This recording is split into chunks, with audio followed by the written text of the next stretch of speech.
விரைந்து தொழில் கேட்கும் ஞாலம் நிறந்துநிது சொல்லுதல் வல்லார்பெறின்.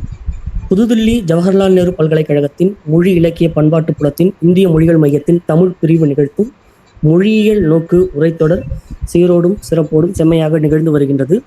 இன்றைய 3ஆம் நாள் அமர்வில் மும்மை மயக்க கோட்பாடும் எழுத்தியலும் எனும் தலைப்பில் உரைத்தொடரை நெறிப்படுத்தி சிறப்பாக வழங்கிக் கொண்டிருக்கக்கூடிய பேராசிரியர் இரா கோதண்டராமன் ஐயா அவர்கள் உரை வழங்க இருக்கின்றார்கள். இந்த அமர்வில் பங்கெடுத்துக் கொண்டிருக்கக்கூடிய பேராசிரியர்கள், ஆய்வாளர்கள் உள்ளிட்ட பங்கேற்பாளர்கள் அனைவரையும் JNU தமிழ் பிரிவின் சார்பில் வருக வருக என வரவேற்கின்றோம். ஐயா, நீங்க உரை தொடங்கலாங்க ஐயா.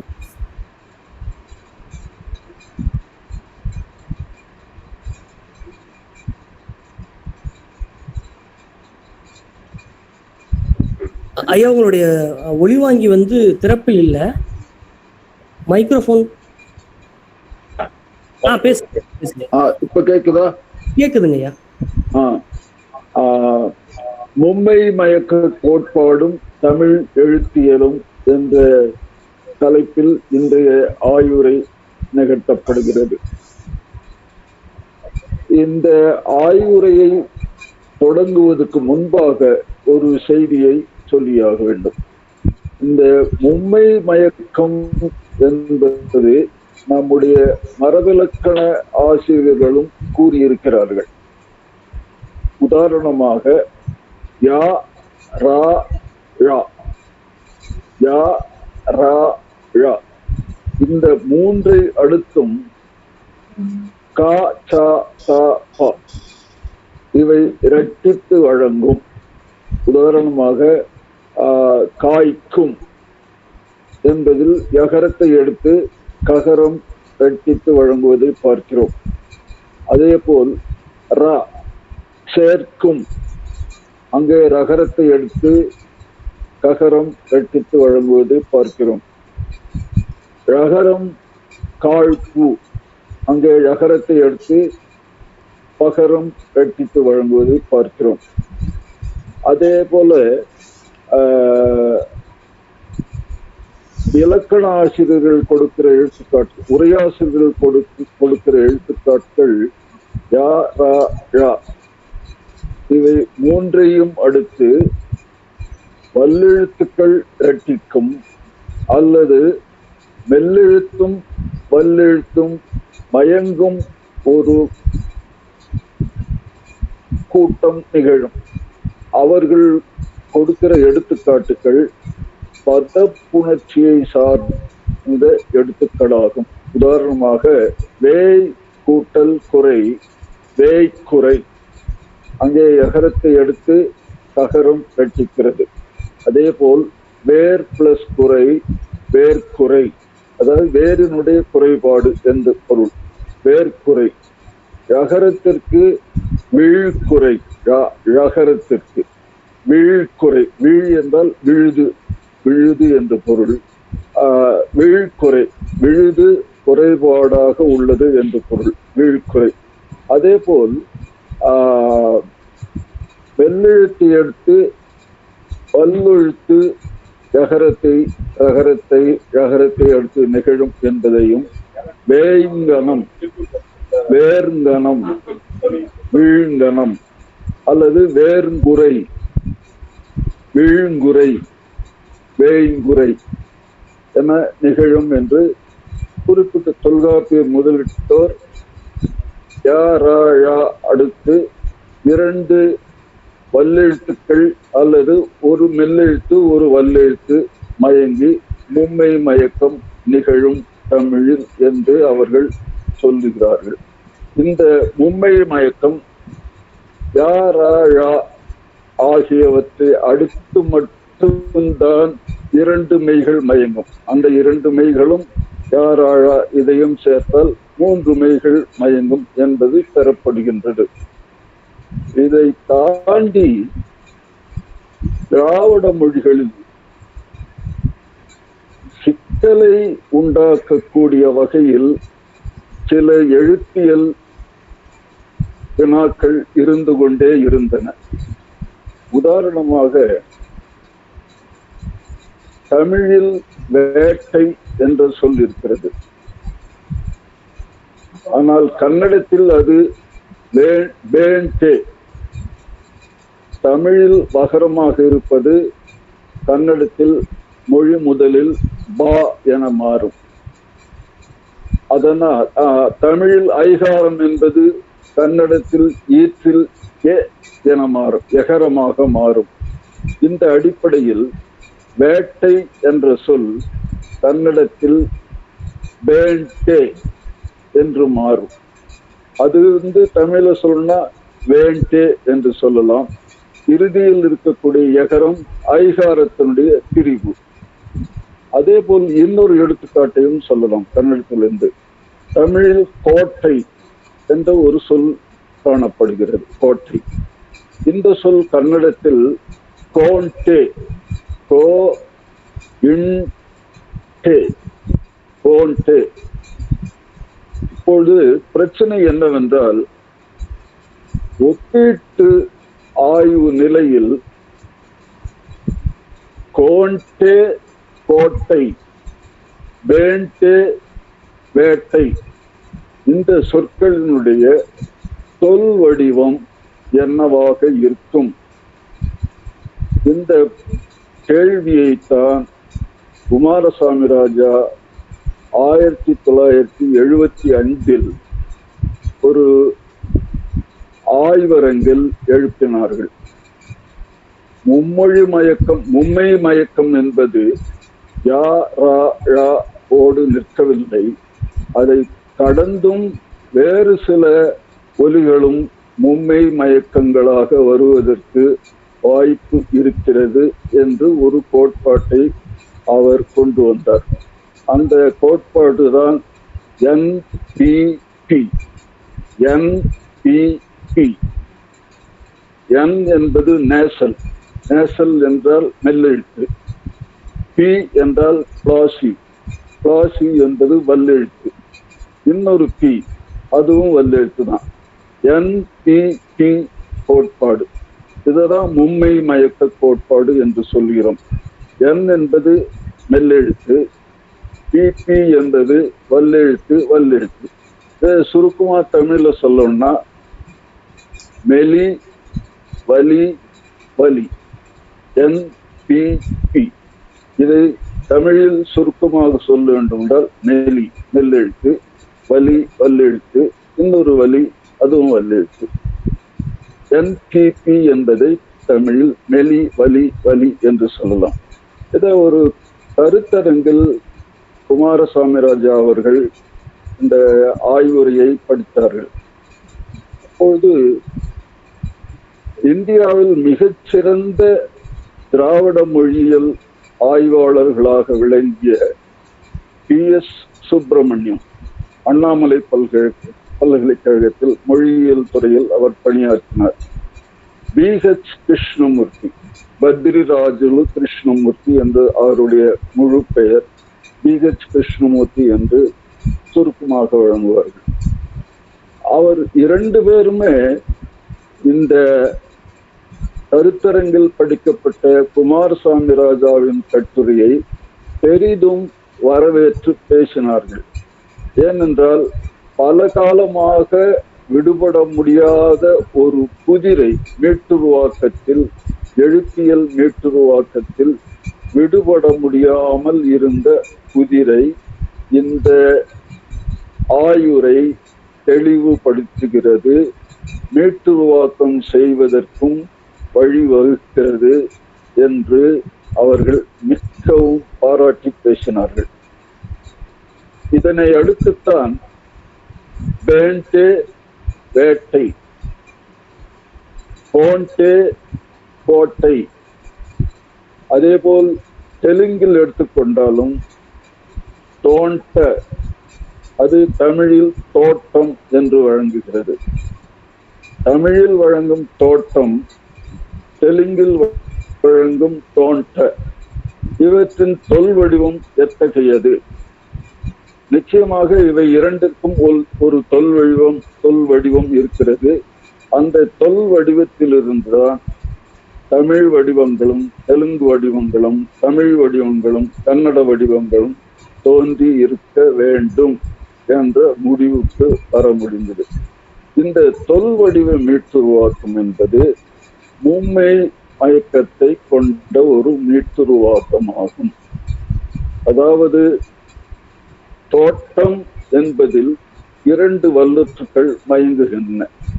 டா டா இந்த 2 வல்லெழுத்துக்கள் மயக்கம் தோட்டம் என்பதில் காணப்படுகிறது. ஆனால் தெலுங்கில் இதே சொல் தோண்ட என்று வழங்குகிறது. அங்கே ஒரு மெல்லெழுத்தும் ஒரு வல்லெழுத்தும் மயங்குகிறது. அங்கே மயங்கக்கூடிய வல்லெழுத்து நிலை வல்லெழுத்து. அதைத்தான் நாம் கருத்தில் கொள்ள வேண்டும். நிலை வல்லெழுத்து, அதாவது வாய்ஸ்லெஸ் வாசி. அந்த வல்லெழுத்து நேற்றே நான் குறிப்பிட்டதை போல் வல்லெழுத்தை ஒலிக்கும் பொழுது தொண்டையில் இருக்கும் குரல் நாண்கள் நிலையாக இருக்கும், அதிர்வடையாது. அதிர்வடையாத நிலையில் தோன்றும் வல்லெழுத்துக்கள் நிலை வல்லெழுத்துக்கள் என்று சொல்லப்படும். அந்த வகையில் தோண்ட என்பதில் மெல்லெழுத்தை அடுத்து நிகழும் தகரம் நிலை வல்லொலியாக நிகழ்கிறது. இப்பொழுது அதே போல் வேட்டை, அங்கே 2 வல்லெழுத்துக்கள் மயங்குகின்றன.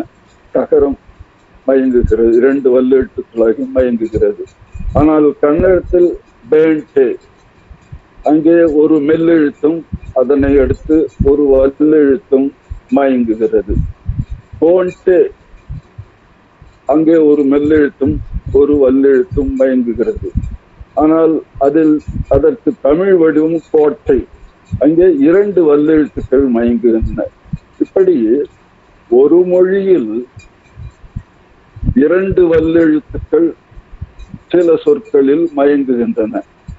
அந்த 2 வல்லெழுத்துக்கள் இன்னொரு மொழியில், அந்த குடும்பத்தை சார்ந்த இன்னொரு மொழியில் ஒரு மெல்லெழுத்தாகவும் ஒரு வல்லெழுத்தாகவும் மயங்குகிறது.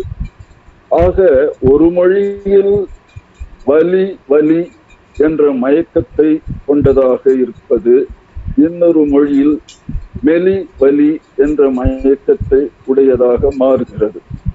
அதாவது தமிழில் வலி வலி, வல்லெழுத்து வல்லெழுத்து, 2 வல்லெழுத்துக்கள் மயங்கும் நிலை தமிழில். இன்னொரு மொழியில், அது தெலுங்கோ அல்லது கன்னடமோ, அந்த மொழியில் மெலி வலி, மெல்லெழுத்து வல்லெழுத்து என்று மயங்குகிறது. இப்படி மயங்கும் சொற்கள் எட்டிமலாஜிக்கலி ரிலேட்டட் எக்ஸ்பிரஷன்ஸ், அதாவது பிறப்பியல் அடிப்படையில் ஒரே பொருண்மையை உணர்த்தக்கூடிய சொல் வடிவங்களாக இருக்க வேண்டும். அந்த வகையில் தோட்டம் என்பதும் தோண்டை என்பதும் ஒரே பொருண்மையை உணர்த்தக்கூடியவை. வேண்டே என்பதும் வேட்டை என்பதும் ஒரே பொருண்மையை உணர்த்தக்கூடியது. இப்பொழுது இந்த சொற்களை எப்படி மீட்டுருவாக்கம் செய்வது? உதாரணமாக தோட்டம் தோண்ட என்ற 2 சொற்களை எடுத்துக்கொள்வோம். 2 சொற்களும் ஏதோ ஒரு தொல் வடிவத்தில் இருந்துதான் தோன்றி இருக்க வேண்டும். அந்த தொல் வடிவம் தெலுங்கு வடிவமாகவும் தமிழ் வடிவமாகவும் இருப்பதற்கு வாய்ப்பில்லை. தமிழ் வடிவம் தோட்டம் என்பதுதான் தொல் வடிவம் என்றால், அப்போது தெலுங்கில் எங்கிருந்து மெல்லெழுத்து வந்தது என்ற கேள்வி எழுகிறது. இல்லை, தோண்டம் என்பதை தொல் வடிவமாக கொண்டால் தமிழில் எங்கே போயிற்று அந்த மெல்லெழுத்து? இந்த சிக்கல்கள் எல்லாம் மீட்டுருவாக்கம் செய்யும் பொழுது நிகழ்ந்தவையாகும். இதற்குத்தான் விடை காண முடியாமல் பல ஆண்டுகளாக திராவிட ஒப்பீட்டு மொழியியல் ஆய்வாளர்கள் விடை தேடிக் கொண்டிருந்தார்கள். அந்த நிலையில்தான் ஒரு கருத்தரங்கில் குமாரசாமி ராஜா அவர்கள் தன்னுடைய கருதுகோளை வெளியிட்டு அதற்கான சான்றுகளையும் வெளியிட்டார். அந்த கருத்தரங்கு கட்டுரை தெலுங்கையும் தமிழையும் மட்டுமே அடிப்படையாக கொண்டு எழுதப்பட்ட ஒரு கட்டுரையாகும், ஒரு ஆய்வுரையாகும். பின்னர் அந்த ஆய்வுரை மிகுந்த வரவேற்பை பெற்றதை ஒட்டி அதை ஒரு சிறு நூலாக எல்லா திராவிட மொழிகளுக்கும், தமிழில் 20ற்கு மேற்பட்ட திராவிட மொழிகள் இருக்கின்றன, எல்லா திராவிட மொழிகளுக்கும் இந்த கோட்பாட்டை வலியுறுத்த வாய்ப்பிருக்கிறதா? வாய்ப்பிருந்தால் அதை பற்றி ஒரு சிறு நூலாக எழுத வேண்டும் என்று குமாரசாமி ராஜாவை PH கிருஷ்ணமூர்த்தி அவர்கள் கேட்டுக்கொண்டார்கள். அதற்கு இணங்கத்தான் 1975 ஒரு சிறு நூல் அண்ணாமலை பல்கலைக்கழக மொழியியல் துறையால் வெளியிடப்பட்டது. அந்த நூலின் பெயர் போஸ்ட் நேசல் வாய்ஸ்லெஸ் பாசிவ் இன் டிராவிடியன்.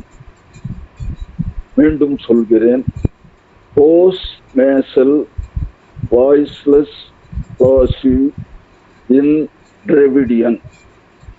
போஸ்ட் நேசல் என்றால் மெல்லெழுத்துக்கு அடுத்து நிகழும், வாய்ஸ்லெஸ் பாசிவ் நிலை வல்லொலி, மெல்லெழுத்தை அடுத்து நிகழும் நிலை வல்லெழுத்து திராவிட மொழிகளில் அமைகிறது. இவற்றை எப்படி மீட்டுருவாக்கம் செய்வது என்ற விளக்கத்தை அந்த சிறு நூலில் அவர்கள் தந்தார்கள். அதற்கு பிறகு இவருடைய ஆய்வு முடிவுகளை பேராசிரியர் எமெனோ அவர்கள் பெரிதும் வரவேற்றார்கள். பேராசிரியர் எமெனோ அவர்கள் ஒரு 20 ஆண்டுகளுக்கு மேலாக திராவிட மொழியியலில், குறிப்பாக ஒப்பீட்டு திராவிட மொழியில் பணியாற்றி கொண்டிருந்தார். அதற்கு முன்பாக ஒரு 20 ஆண்டுகளுக்கு மேலாக வடமொழி மொழியியலில் பணியாற்றியவர். கலிபோர்னியா பல்கலைக்கழகத்தில் பணியாற்றிய ஒரு பேராசிரியர் இவர். ஆக இவருக்கு வடமொழியிலும் நல்ல புலமை உண்டு, திராவிட மொழியிலும் நல்ல புலமை உண்டு. அத்தகைய ஒரு புலமையாளர் குமாரசாமி ராஜாவின் கருதுகோளை ஏற்றுக்கொண்டு இது மிகச்சிறந்த ஒரு கோட்பாடாக குறிப்பிடக்கூடிய ஒன்றாகும் என்று சொல்லி பெரிதும் அவரும் பாராட்டினார். இப்பொழுது திராவிட மொழியின் ஒப்பீட்டியல் ஆய்வில், எழுத்துளிகளை பற்றிய ஒப்பீட்டாய்வு, டிராவிடியன் கம்பேரிட்டிவ் போனாலஜி, இந்த ஆய்வில் NPP, அதாவது மெலி வலி வலி கோட்பாடு தவிர்க்க முடியாத ஒன்றாக இடம் பெற்றுவிட்டது. இதை 1975 என்று நினைக்கிறேன். அந்த ஆண்டில் அதை சிறு நூலாக குமாரசாமி ராஜா அவர்கள் வெளியிட்டார்கள். அதற்கு பிறகு நான் மதுரை பல்கலைக்கழகத்தில் பணியாற்ற பொழுது பேராசிரியர் சண்முகம் பிள்ளை அவர்கள் 60ஆம் ஆண்டு நிறைவு விழா, 60ஆம் ஆண்டு நிறைவு நிகழ்ந்தது. அந்த சமயத்தில் அவருக்கு 60ஆம் ஆண்டு நிறைவை ஒட்டி ஒரு மலரை வெளியிட வேண்டும் என்று முடிவு செய்தேன். அதை என்னுடன் பணியாற்றக்கூடிய பிற பேராசிரியர்களிடம் சொன்னேன். எல்லோரும் அதை ஏற்றுக்கொண்டார்கள். அந்த அடிப்படையில் பேராசிரியர் சண்முகத்திற்கு ஒரு 60ஆம் ஆண்டு மலர், பாராட்டு மலர் வெளியிடப்பட்டது. அந்த மலரில் வெளியிடுவதற்கான கட்டுரைகளை தேடி பிடித்து பல அறிஞர்களிடம் அனுப்பும்படி நான் கேட்டுக்கொண்டேன். அதில் குமாரசாமி ராஜாவும் ஒருவர். இது 10 ஆண்டுகளுக்கு பிறகு இந்த நிகழ்ச்சி நடக்கிறது. 1975 அவர் போஸ்ட் நேசல் வாய்ஸ்லெஸ் பாசிவ் இன் டிராவிடியன் என்ற நூலை வெளியிட்டார். அதற்கு பிறகு 10 ஆண்டுகள் கழித்து 1985 என்று எனக்கு நினைவு, 10 ஆண்டுகள் கழித்து பேராசிரியர் சண்முகம் பிள்ளை அவர்களுக்கு ஒரு 60ஆம் ஆண்டு மலரை வெளியிடும் போது முதல் கட்டுரையாக குமாரசாமி ராஜா அவர்களின் கட்டுரையை நான் சேர்த்திருந்தேன். பிறகு அந்த குழுவிலிருந்து நான் விலகிக் கொண்டேன், அது வேறு கதை. ஆனால் அந்த கட்டுரை அந்த மலரில் வெளியிடுவதற்கு நான் ஒரு காரணமாக இருந்தேன். அது ஆங்கில கட்டுரை. அதுவும் அந்த மலரில் முதல் கட்டுரையாக இடம்பெற வேண்டும் என்று சொல்லி வற்புறுத்தினேன். அது ஏற்றுக்கொள்ளப்பட்டது. அந்த கட்டுரை 3 consonant clusters in Tamil. இதுதான் அந்த கட்டுரை தலைப்பு. 3 consonant clusters in Tamil. அதாவது தமிழில் மும்மொழி மும்மை மயக்கம். அதை தமிழில் மொழிபெயர்க்கணும்னா தமிழில் மும்மை மயக்கம் என்று மொழிபெயர்க்கலாம். 3 consonant clusters in Tamil. இப்பொழுது 1975 அவர் வெளியிட்ட அந்த மும்மை மயக்க கோட்பாடு என்பது மீட்டுருவாக்கம் செய்யும் போது ஒரு மெல்லெழுத்தையும் 2 வல்லெழுத்துக்களையும் கொண்ட ஒரு மும்மை மயக்க கோட்பாடாக இருந்தது. இதன்படி தோட்டம், தோன்ற இந்த 2 சொற்களும் சொல் வடிவத்தில் மீட்டுருவாக்கம் செய்யும் போது அங்கே ஒரு வல்லெழுத்து, ஒரு மெல்லெழுத்து, 2 வல்லெழுத்துக்கள் அந்த மீட்டுருவாக்க வடிவத்தில் இடம்பெறும். அதாவது சொல் வடிவத்தில் இடம்பெறும். அப்படி என்றால் தோட்டம், தோன்ற என்பது சொல் வடிவத்தில் தோன்ற, அதாவது ஒரு மெல்லெழுத்து, 2 வல்லெழுத்துகள், தகரம் இரட்டிக்கும். தோன்ற என்பது சொல் வடிவம். இந்த சொல் வடிவம் தெலுங்கில் வரும்பொழுது ஒரு வல்லெழுத்தை இழக்கும். நினைவில் கொள்ளுங்கள், மும்மை மயக்கமாகிய மெலி வலி வலி என்ற மயக்கம் அல்லது NPP என்ற மயக்கம் சொல் வடிவமாகும். சொல் வடிவத்தில் நிகழும் மும்மை மயக்கமாகும். இந்த மும்மை மயக்கம் தெலுங்கில் வரும்போது மெலி வலி மயக்கமாக மாறுகிறது. அதாவது தோன்ற ஒரு மெல்லெழுத்து, அதனை அடுத்து ஒரு வல்லெழுத்தாக மாறுகிறது. தமிழில் வரும்போது அந்த மும்மை மயக்கம் மெலி வலி வலி என்ற சொல் வடிவத்தில் நிகழும் அந்த மும்மொழிமை மயக்கத்தில் மெல்லெழுத்து கெட்டு எஞ்சி இருக்கிற 2 வல்லெழுத்துக்கள் தமிழில் இடம்பெறும். இதன் மூலம் தோற்றம் என்ற சொல் தோற்றம் கொள்கிறது. இதுதான் சுருக்கமா சொல்லணும்னா அவருடைய ஆய்வு. இப்பொழுது யா ரா ழா இந்த 3 மெய்களை எடுத்து மற்றும் 2 மெய்கள் மயங்கும் என்பது நம்முடைய இலக்கண நூலார் கோட்பாடாகும். இப்பொழுது குமாரசாமி ராஜா அவர்களின் கோட்பாட்டின்படி ஒரு மெலி 2 வலிகள், அதாவது ஒரு மெல்லெழுத்து, அதனை அடுத்து 2 வல்லெழுத்துக்கள் மயங்கும் என்ற நிலைப்பாட்டை அவர் எடுத்தார். ஆனால் இந்த NPP என்ற கோட்பாடு எந்த ஒரு தனி மொழியிலும் நிகழ்வதில்லை. யாராவை பொறுத்தவரை அடுத்து நிகழும் 2 மெய்மயக்கங்கள் தமிழிலேயே நிகழ்கிறது. வேய்க்குறை வேய்ங்குறை அங்கே நிகழ்கிறது. ஆனால் குமாரசாமி ராஜாவின் NPP கோட்பாடு, மெலி வலி வலி கோட்பாடு தொல்மொழிக்கு மட்டுமே உரியதாகும். எந்த ஒரு தனி திராவிட மொழியிலும் இந்த மும்மை மயக்கம், மெலி வலி வலி என்ற மும்மை மயக்கம் காணப்படாது.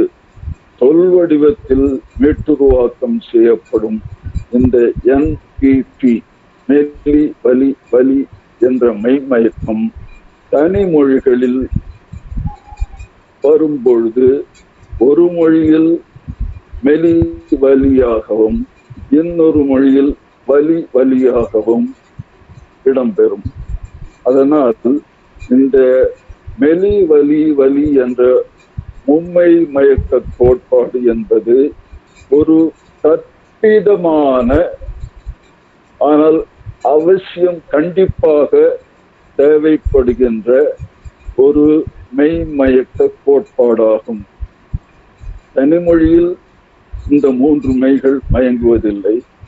ஆனால் இந்த மூன்று மெய்கள் மயக்கத்தை நாம் சொல் வடிவத்தில் மீட்டுருவாக்கம் செய்தால்தான் தனிமொழிகளில் நிகழும் மெய்மயக்கங்களை வலி வலி மெலிவலி என்று நிகழும் மெய்மயக்கங்களை விளக்க முடியும் என்பதை குமாரசாமராஜாவின் ஆய்வு வெளிப்படுத்தியது. ஆனால் நான் முன்பே சொல்வதைப் போல் இந்த மெய்மயக்கம், இந்த மும்மை மயக்கம் தனி மொழிகளில் நிகழ்வதில்லை. தமிழிலாகட்டும், தெலுங்கிலாகட்டும், கன்னடத்திலாகட்டும், வேறு எந்த திராவிட மொழியிலாகட்டும், இந்த மூன்று மெய்கள் மெலி வலி வலி, மெல்லெழுத்து வல்லெழுத்து வல்லெழுத்து என்ற மூன்று மெய்கள் மயங்கக்கூடிய நிலை தனி மொழிகளில் காணக்கூடியது அன்று. இது தொன்மொழி மீட்டுருவாக்கத்தில் தொல் திராவிடத்தை மீட்டுருவாக்கம் செய்யும்போது தொல் திராவிட எழுத்தியலில் மட்டுமே இடம்பெறக்கூடிய ஒரு கற்பிதமான ஒரு மெய்மயக்கம் என்பதை நாம் நினைவில் கொள்ள வேண்டும். மீட்டுருவாக்கம் செய்யும் பொழுது பல கற்பிதமான வடிவங்கள் மீட்டுருவாக்கத்தில் இடம்பெறும். அந்த கற்பிதமான வடிவங்கள் இல்லாவிட்டால் தனி மொழிகளில் அந்த வடிவங்கள் எவ்வாறு மாறி அமைகின்றன என்பதை விளக்க முடியாமல் போய்விடும். இந்த நிலைப்பாட்டைத்தான் 1975 குமாரசாமி ராஜா அவர்கள் சொல்லி எல்லா மொழியியல் அறிஞர்களாலும், குறிப்பாக திராவிட மொழியியல், தமிழ் திராவிட ஒப்பீட்டியல், அதுவும் குறிப்பாக திராவிட எழுத்தியல் ஒப்பீட்டு ஆய்வில் ஏற்றுக்கொள்ளப்பட்டது இந்த மும்மை மயக்க கோட்பாடு. 1985 10 ஆண்டுகளுக்கு பிறகு அவர் மதுரை பல்கலைக்கழகத்துக்கு அனுப்பிய த்ரீ கான்சனன்ட் கிளஸ்டர்ஸ் என்பதில் முதலில் 1975 அவர் முன்மொழிந்த மும்மை மயக்க கோட்பாட்டில் சில குறைபாடுகள் இருந்தன. உதாரணமாக, அதை தமிழுக்கு தமிழை மட்டுமே கருத்தில் கொண்டு அந்த கட்டுரையை அவர் எழுதியிருந்தார் 1975. அதில் அவர் என்ன சொல்கிறார் என்றால், தட்பம் என்பதன் அடிச்சொல் தன் என்பதாகும். தண்ணிய, தண்ணீர் இந்த சொற்களில் தன் என்பது வருகிறது. இப்பொழுது தட்பம் என்பதில் ஒரு டகரமும் ஒரு பகரமும் 2 வல்லெழுத்துக்கள் மயங்குகின்றன. 2 வல்லெழுத்துக்கள் என்றால் ஒரே வல்லெழுத்துக்களாக இருக்க வேண்டுமில்லை. டா பாவாக இருக்கலாம் அல்லது வல்லினரா பாவாகவும் இருக்கலாம். இந்த தட்பம் என்பதில் 2 வல்லெழுத்துக்கள் மயங்குகின்றன. 2 வல்லெழுத்துக்கள் முதலில் நிகழ்வது டகரம், இரண்டாவது நிகழ்வது பகரம். ஆனால் அடிச்சொல்லில் நகரம் இருக்கிறது, தன் என்பது இருக்கிறது. அப்போ இதனுடைய தொல் வடிவம் எப்படி இருக்கும் என்றால், தன்பம், அதாவது ஒரு மெலி, 2 வல்லெழுத்துக்கள் த, இன், இப், இப், தன், பிறகு என்ற ஒரு விகுதியில் சேர்ந்து தன்பம் என்று ஆகும்.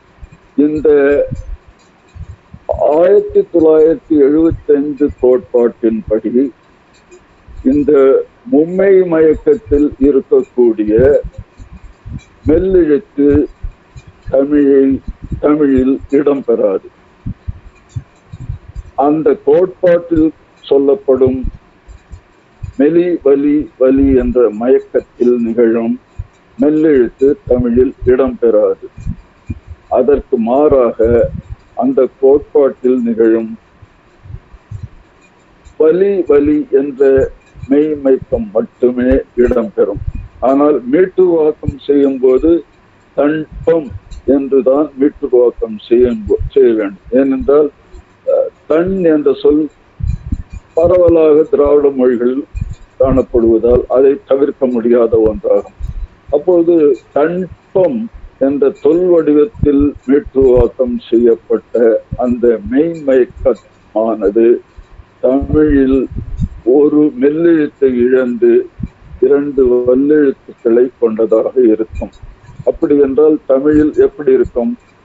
தன்பம் என்று மீட்டுருவாக்கம் செய்யப்பட்ட வடிவம் தமிழில் தப்பம் என்று ஆகிவிடும். முதலில் அவர் முன்மொழிந்த கோட்பாட்டின்படி மும்மை மயக்க கோட்பாட்டில், அதாவது NPP மயக்கம் என்ற கோட்பாட்டில் தமிழில் என் இழந்து, அதாவது மெல்லெழுத்தை இழந்து 2 வல்லெழுத்துக்கள் நிகழும். பிற திராவிட மொழிகளில் ஒரு மெல்லெழுத்தும் ஒரு வல்லெழுத்தும் போய் சேர்ந்துவிடும்.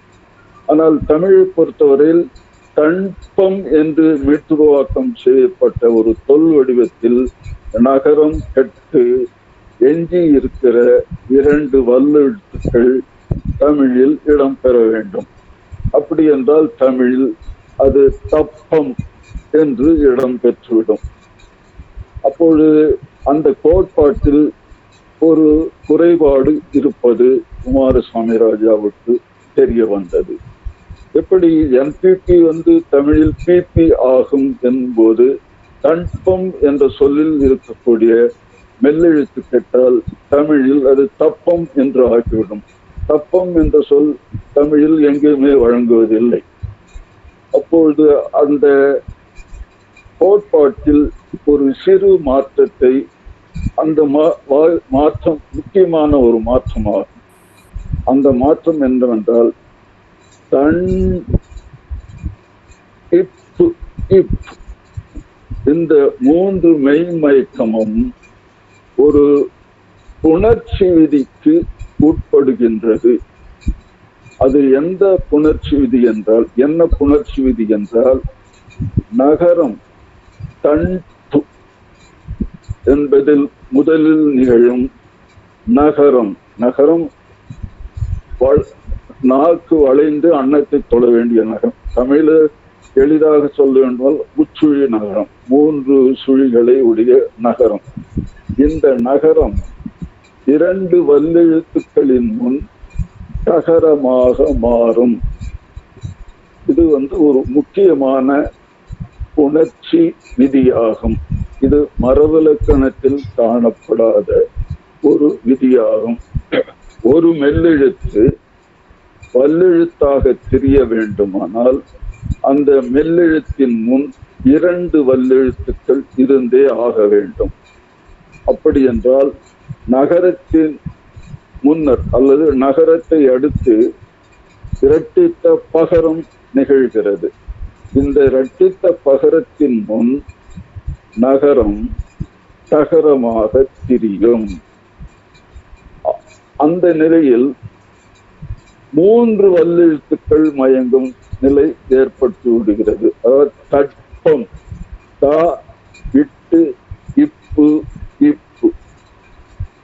NPP என்பது அடுத்த நிலைக்கு போகும்பொழுது பி பி பி என்று புணர்ச்சி விதியின் மூலம் மாறிவிடுகிறது. தட்பம், தா ஆம் என்று மாறிவிடுகிறது. அப்போ அதில் வரக்கூடிய மும்மை மயக்கத்தில் காணப்படும் ஒரு மெய் தவிர்க்கப்பட்டுவிடும்.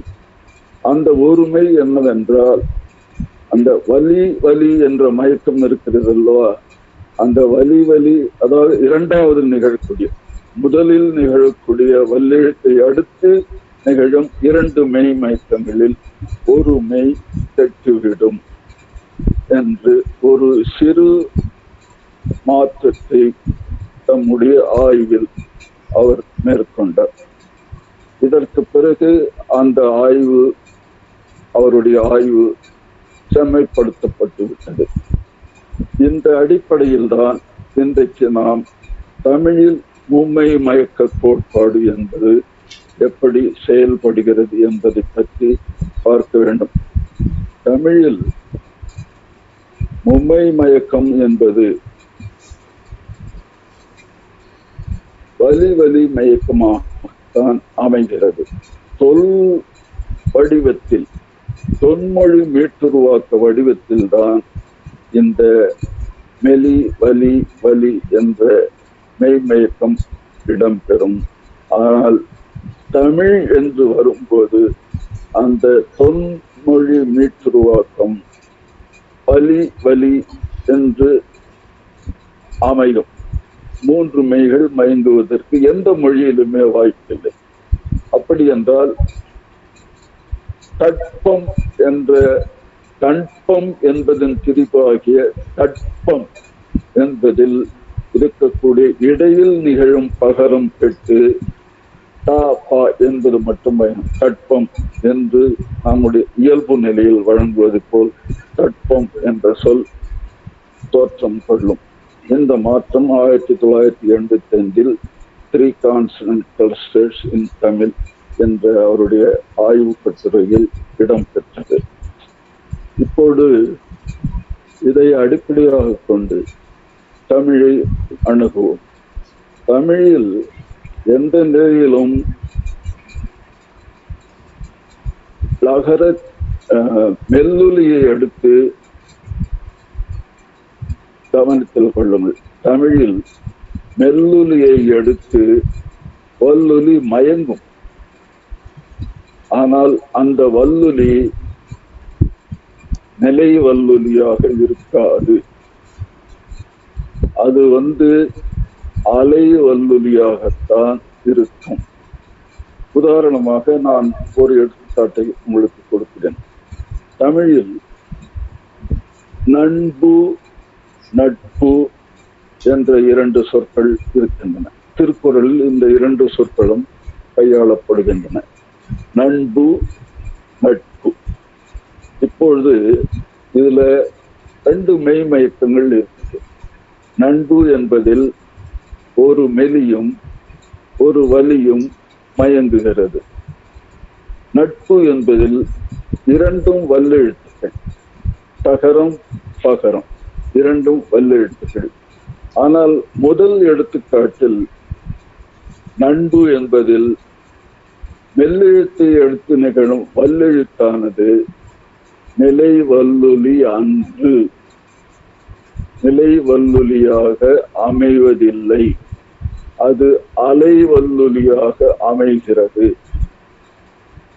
ஒலியின் நிலையில் அந்த அலை ஒலி நிலை ஒலியின் சார்ந்தொலியாக அமைவது உண்மை. ஏனென்றால் தமிழ் கா சா தா பா ஆகியவைதான் நெடுங்கணக்கில் இடம்பெறுகிறது. அவற்றுக்கு இணையான ட ஜ த ப ஆகியவை இடம்பெறவில்லை. காரணம், அந்த ஒலிகள் சார்ந்தொலிகளாக தமிழில் கொள்ளப்படுகின்றன. இவ்வாறு சார்ந்தொலிகள் என்பவை எந்த மொழியிலும் ஒலியன்களாக நிகழ்வதற்கான தகுதி இல்லை. அந்த அடிப்படையில் காச்சா தாப்பா ஒலியன்கள், அவற்றின் சார்ந்தொலிகள் காஜா தாபா. அந்த காஜா தாபா எங்கே நிகழும்? மெல்லெழுத்தை அடுத்துத்தான் நிகழும். பங்கு, அங்கே மெல்லெழுத்தை எடுத்து தா நிகழ்கிறது. தா காவாக ஒலிக்கப்படும். கா ஒலி நிலையில் ஒரு சார்ந்தொலியாக அமைந்து கா என்பதன் சார்ந்தொலியாக மாறுகிறது. அதே மாதிரி பஞ்சு, பஞ்சு என்பது சுகரம் அலை வல்லுலியாக இருக்கு. ஏனென்றால் அதன் முன் நகரம் நிகழ்கிறது, பஞ்சு. பிறகு பந்து, பந்து எடுத்துக்கொண்டால் அது தகரம் அலை வல்லுலியாக நிகழ்கிறது. ஏனென்றால் அதன் முன் நகரம் தன்னகரம் நிகழ்கிறது. பிறகு வண்டு, வண்டு எடுத்துக்கொண்டால் தகரம் அலை வல்லுலி. ஏனென்றால் அதன் முன் நகரம் என்ற மெல்லொலி நிகழ்கிறது. அதே போல் நன்று, நன்று எடுத்துக்கொண்டால் ருகரம் அலை வல்லுலி. ஏனென்றால் அதன் முன் நிகழும் நகரம் அலை வல்லுலியனாகும். இப்படி தமிழில் நிகழும் 6 வல்லுற்றுக்களும் ஒலியன் நிலையில் நிலை ஒலிகளாகவும், ஒலிப்பு நிலையில் நிலை வல்லுலிகள் அலை வல்லுலிகள் இரண்டும் நிகழ்ந்து அலை வல்லுலிகள் நிலை வல்லுலிகளின் சார்ந்தொலிகளாக அமைந்து விடுகின்றன.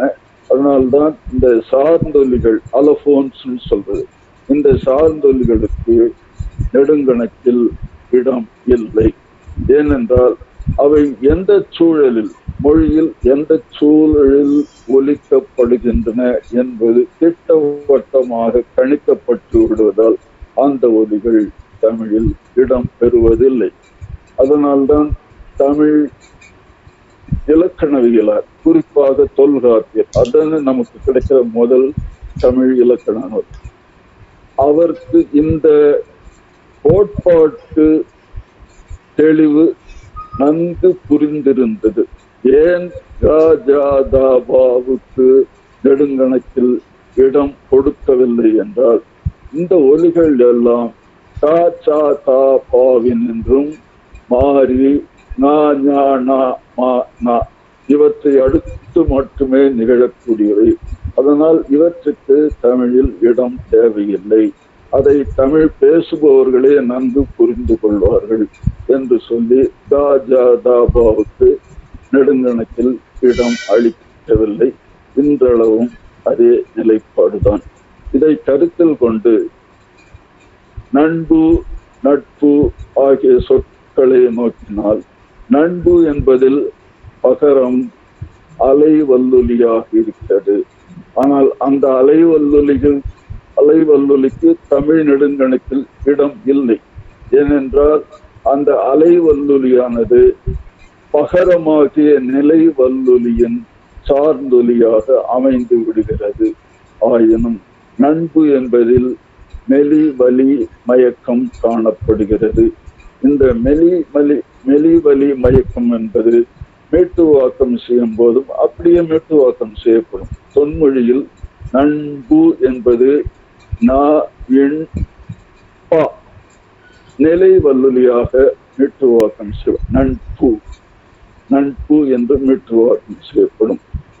அந்த நண்பு தமிழில் வரும்போது நண்பு என்று மாறிவிடுகிறது.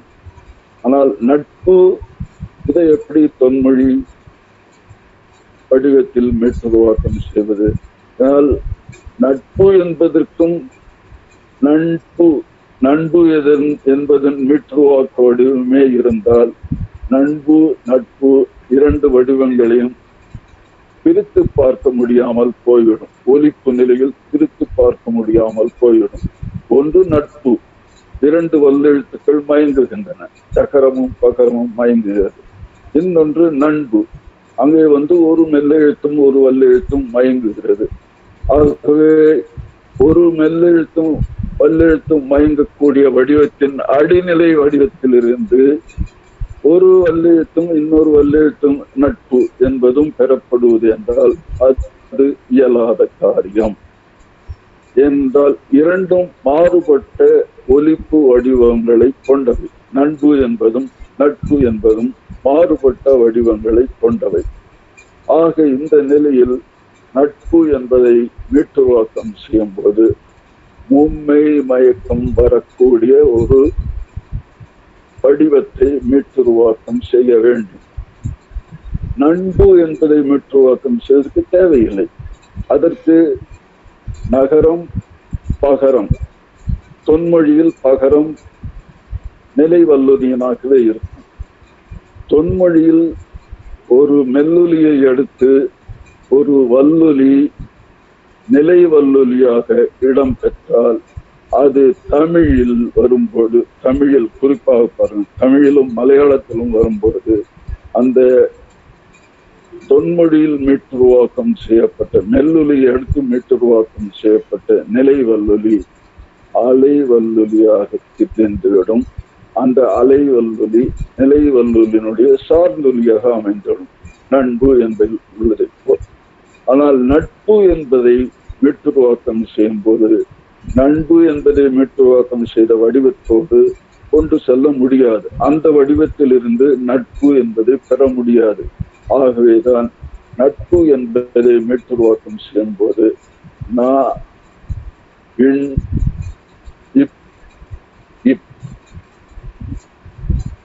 என்று 3 மெய்மயக்கங்களை கொண்ட ஒரு வடிவத்தை மீட்டுருவாக்கம் செய்தாக வேண்டும். நட்பு என்று 3 மெய்கள் மயங்கக்கூடிய ஒரு வடிவத்தை தொன்மொழியில் மீட்டுருவாக்கம் செய்ய வேண்டும். இது முற்றிலும் கற்பிதமான வடிவம்தான். தொன்மொழியில் 3 மெய்மயக்கங்களை கொண்ட வடிவம் இருந்தது என்றால் தொன்மொழியிலும் இல்லை, அதிலிருந்து தோன்றிய தனிமொழிகளும் இல்லை. ஆனால் தமிழில் நிகழும் 2 வல்லெழுத்துக்கள் மயங்கும் நிலைப்பாட்டை விளக்க வேண்டும் என்றால் தொன்மொழியில் அதை மும்மை மயக்கத்தினின்று தான் பெற வேண்டும்.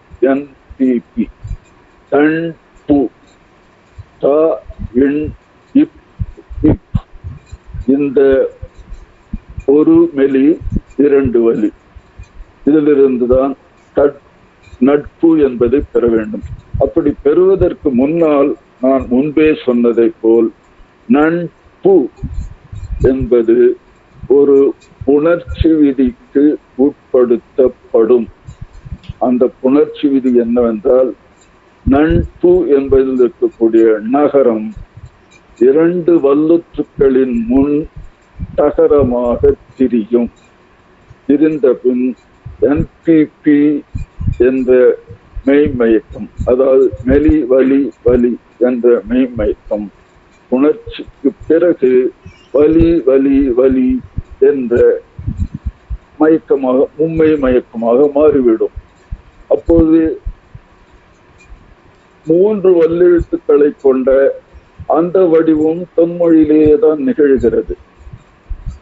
உணர்ச்சிக்கு பிறகு அந்த 3 வல்லெழுத்துக்களை கொண்ட மெய்மயக்க சொல்லானது தமிழில் வரும்போது ஒரு வல்லெழுத்தை இழந்து விடுகிறது.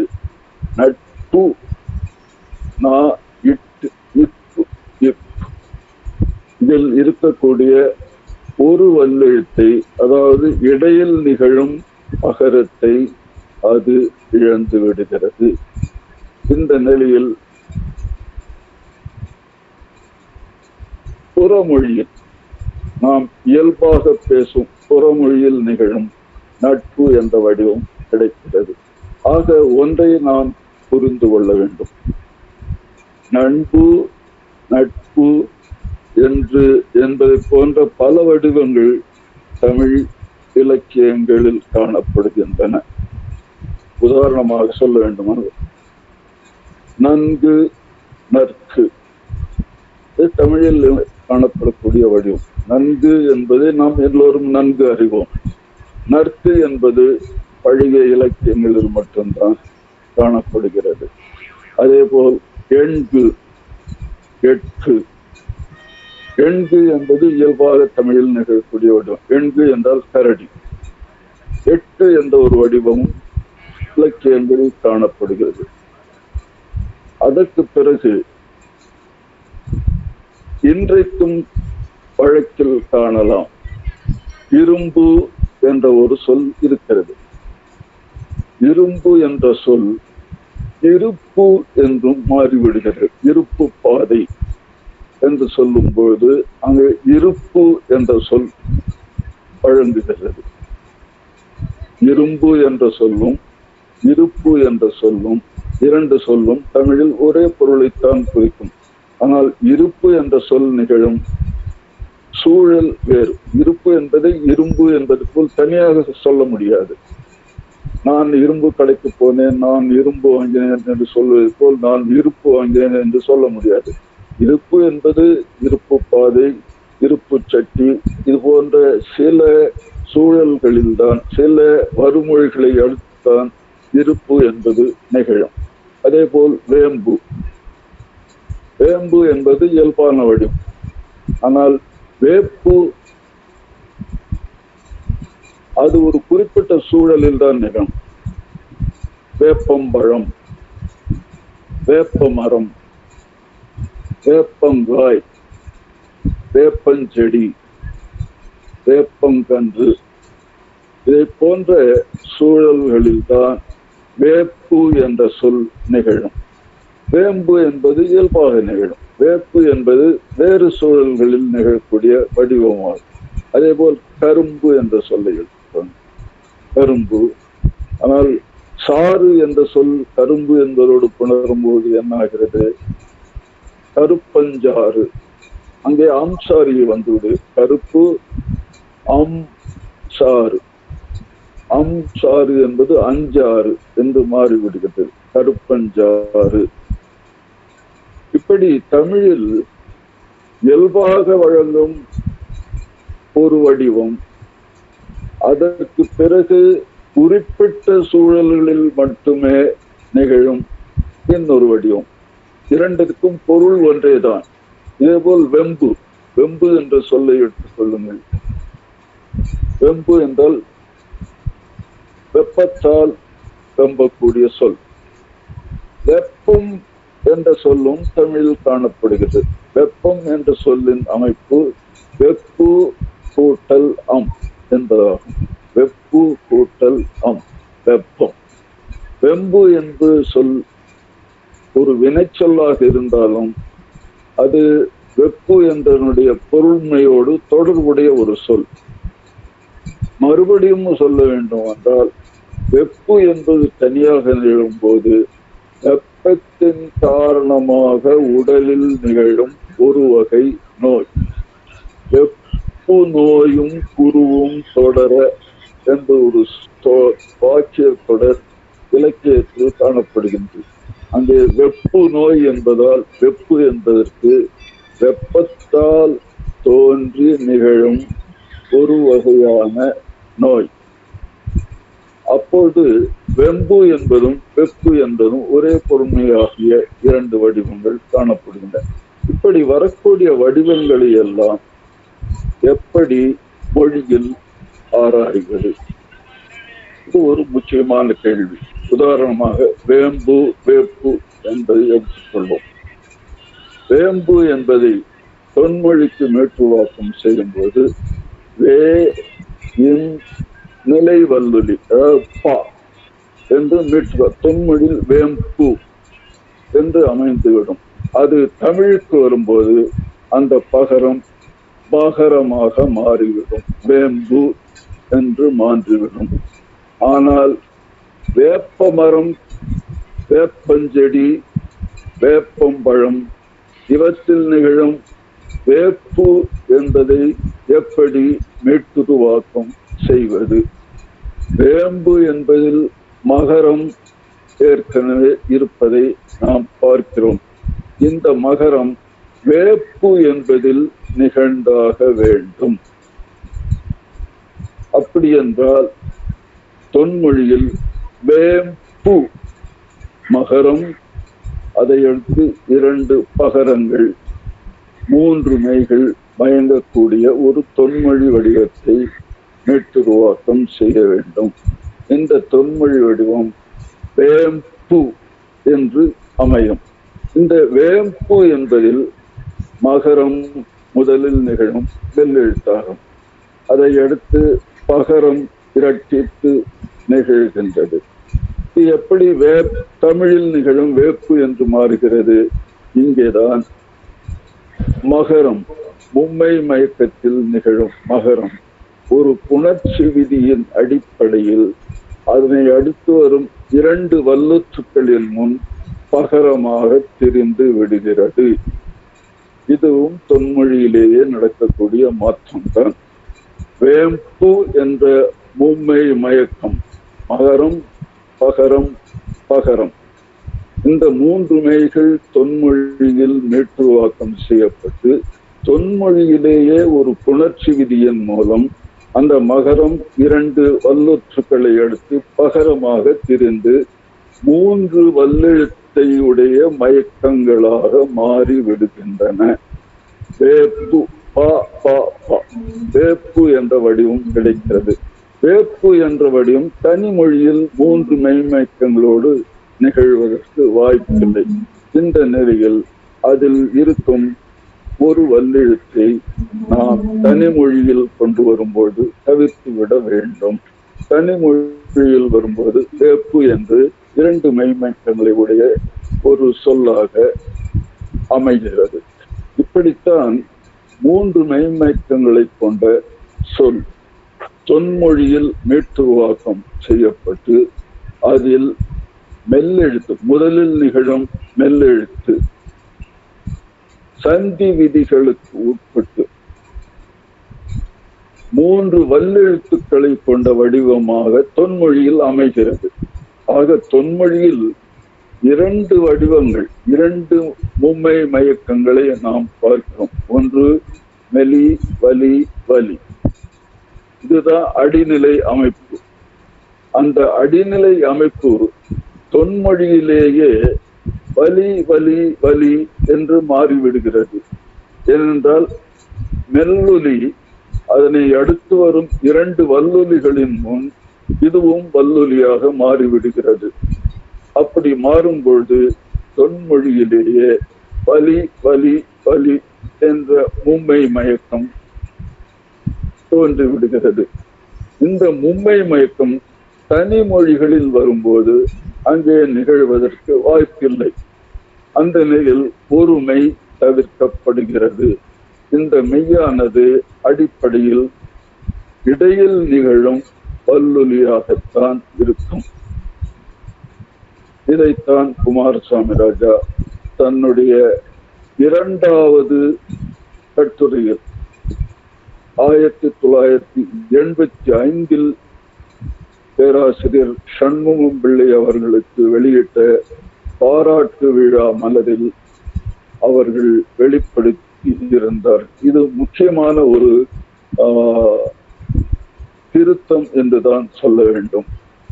இதற்கு பிறகு இந்த மும்மை மயக்கம் வேறு எல்லாம் எங்கெங்கே தமிழில் நிகழ்வு என்பதை பார்த்தால் சில இடங்களில், அது 1975 பேராசிரியர் குமாரசாமி ராஜா குறிப்பிடப்படாமல் போன ஒன்று.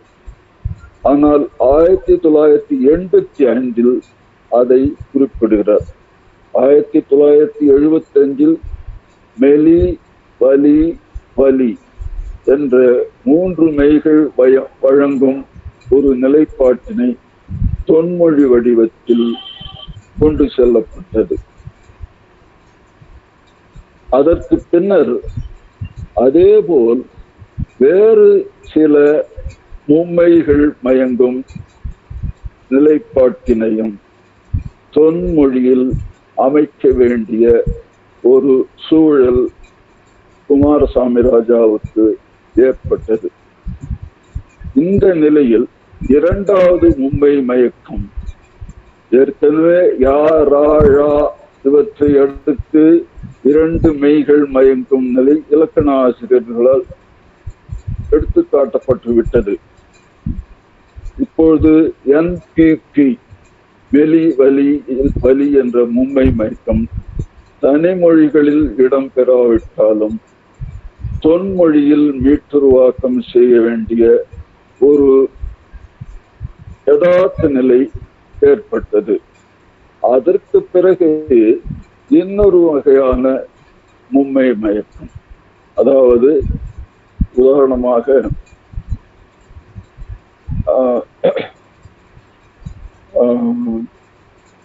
தமிழில், பழந்தமிழில்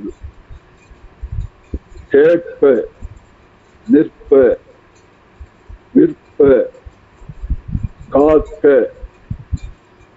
ஆகிய செயவன் வாய்பாட்டு வினையச்ச வடிவங்கள் காணப்படுகின்றன. நிற்ப என்றால் நிற்க என்று பொருள். கேட்ப என்றால் கேட்ப என்று பொருள்.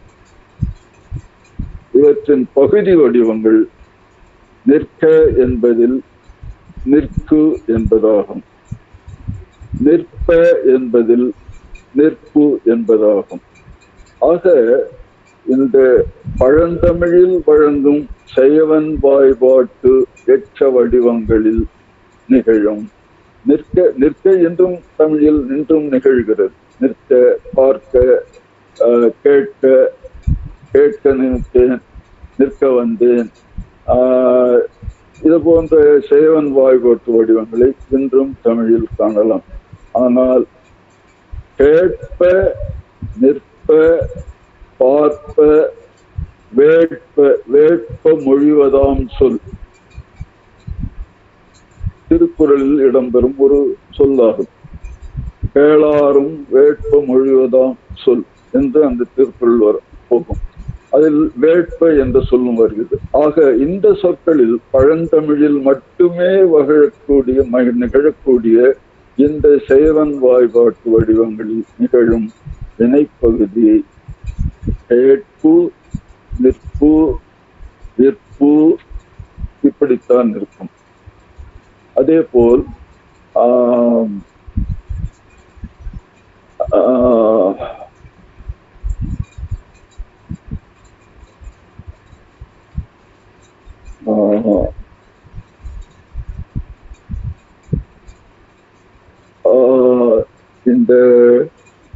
இந்த வடிவங்களை தவிர கேட்பு, கேட்ப, நிற்ப, விற்ப, நோல் என்ற வடிவத்தில் நோற்ப,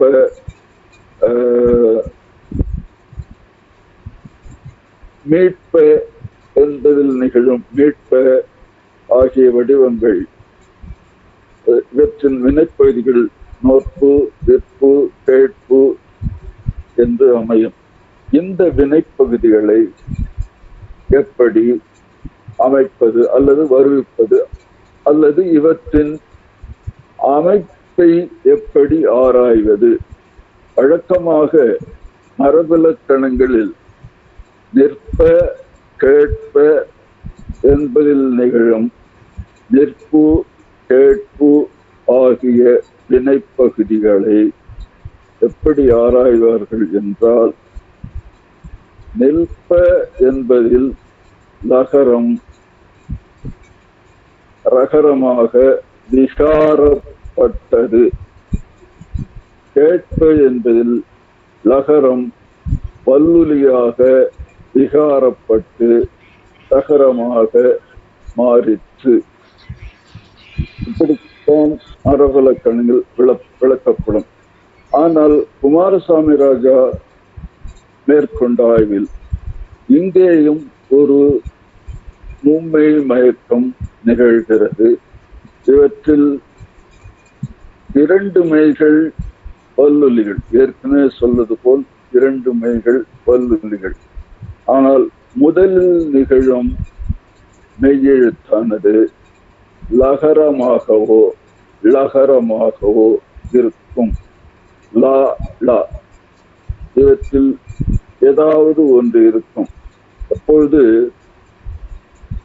நிற்ப என்பதை எடுத்துக்கொள்ளும். அதில் வினைப்பகுதி நிற்பு என்பதாகும்.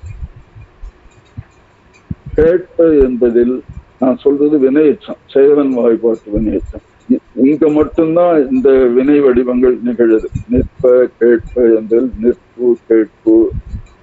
அழைப்ப என்பதில் அழைப்பு என்பது வினைப்பகுதியாகும். அழிப்ப என்பதில் அழிப்பு என்பது வினைப்பகுதியாகும். இப்படி வினைப்பகுதியில் மட்டுமே, குறிப்பிட்ட வினைப்பகுதிகளில் மட்டுமே, வினைப்பகுதியின் அடியாக மட்டுமே நிகழும் செயவன் வாய்பாட்டு வினையச்சங்கள். ஒன்று இன்றும் வழக்கில் இருக்கிறது. அழைக்க, அழிக்க, கேட்க, விற்க, இந்த செய்வன் வாய்பாட்டு திணை வடிவங்கள் இன்றும் வழக்கில் இருக்கிறது. ஆனால் கேட்ப, நிற்ப, அழிக்க, அழைக்க, அழைப்ப, அழிப்ப, கேட்ப, நிற்ப அல்லது விற்ப ஆகியவற்றில் நிகழும் அழைப்பு, அழிப்பு, கேட்பு, நிற்பு ஆகிய வினைப்பகுதிகள் இன்று வழக்கில் இல்லை.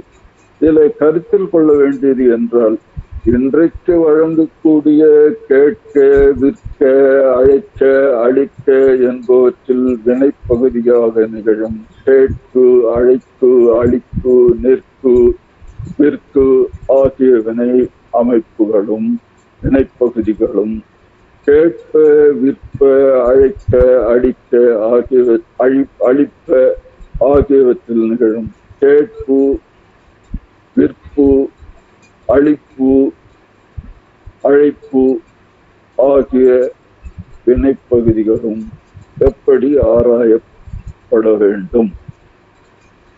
ஏனென்றால் அழைப்ப என்பதில் அழை என்று பகுதியாகும். அதனை அடுத்து 2 வல்லொற்றுக்கள் நிகழ்கின்றன. அழிக்க என்பதிலும் அழி என்பது பகுதியாகும். அதனை அடுத்து 2 வல்லொற்றுக்கள் நிகழ்கின்றன. ஆனால் கேட்க, நிற்க இவற்றில் நிகழும் கேட்கு, நிற்கு, கேட்பு, நிற்பு ஆகிய வடிவங்கள் எப்படி ஆராய்வது? அதே போல் கேட்க, நிற்க என்பவற்றின் வினைப்பகுதிகளாக நிகழும் கேட்கு, நிற்கு ஆகிய வடிவங்களை எப்படி ஆராய்வது? இது ஒரு முக்கியமான கேள்வி. இங்கே கேட்கு, நிற்கு இந்த வடிவங்கள் சேவன் வாய்பாட்டு வடிவங்களில் வினைப்பகுதிகளாக நிகழும் வடிவங்களாகும். நிற்க, கேட்க ஆகிய செய்வன் வாய்பாட்டு வினையற்ற வடிவங்களில் இந்த வினைப்பகுதிகள் நிகழ்கின்றன. இக்கால தமிழில், அக்கால தமிழும் நிகழ்ந்தன, இக்கால தமிழிலும் நிகழ்கின்றன. ஆனால் கேட்ப, நிற்ப ஆகிய செய்வன் வாய்பாட்டு வினையற்ற வடிவங்கள் இக்கால தமிழில் வழங்கவில்லை. இந்த வினை வடிவங்களில் நிகழும் வினைப்பகுதிகள் கேட்பு, நிற்பு என்பனவாகும்.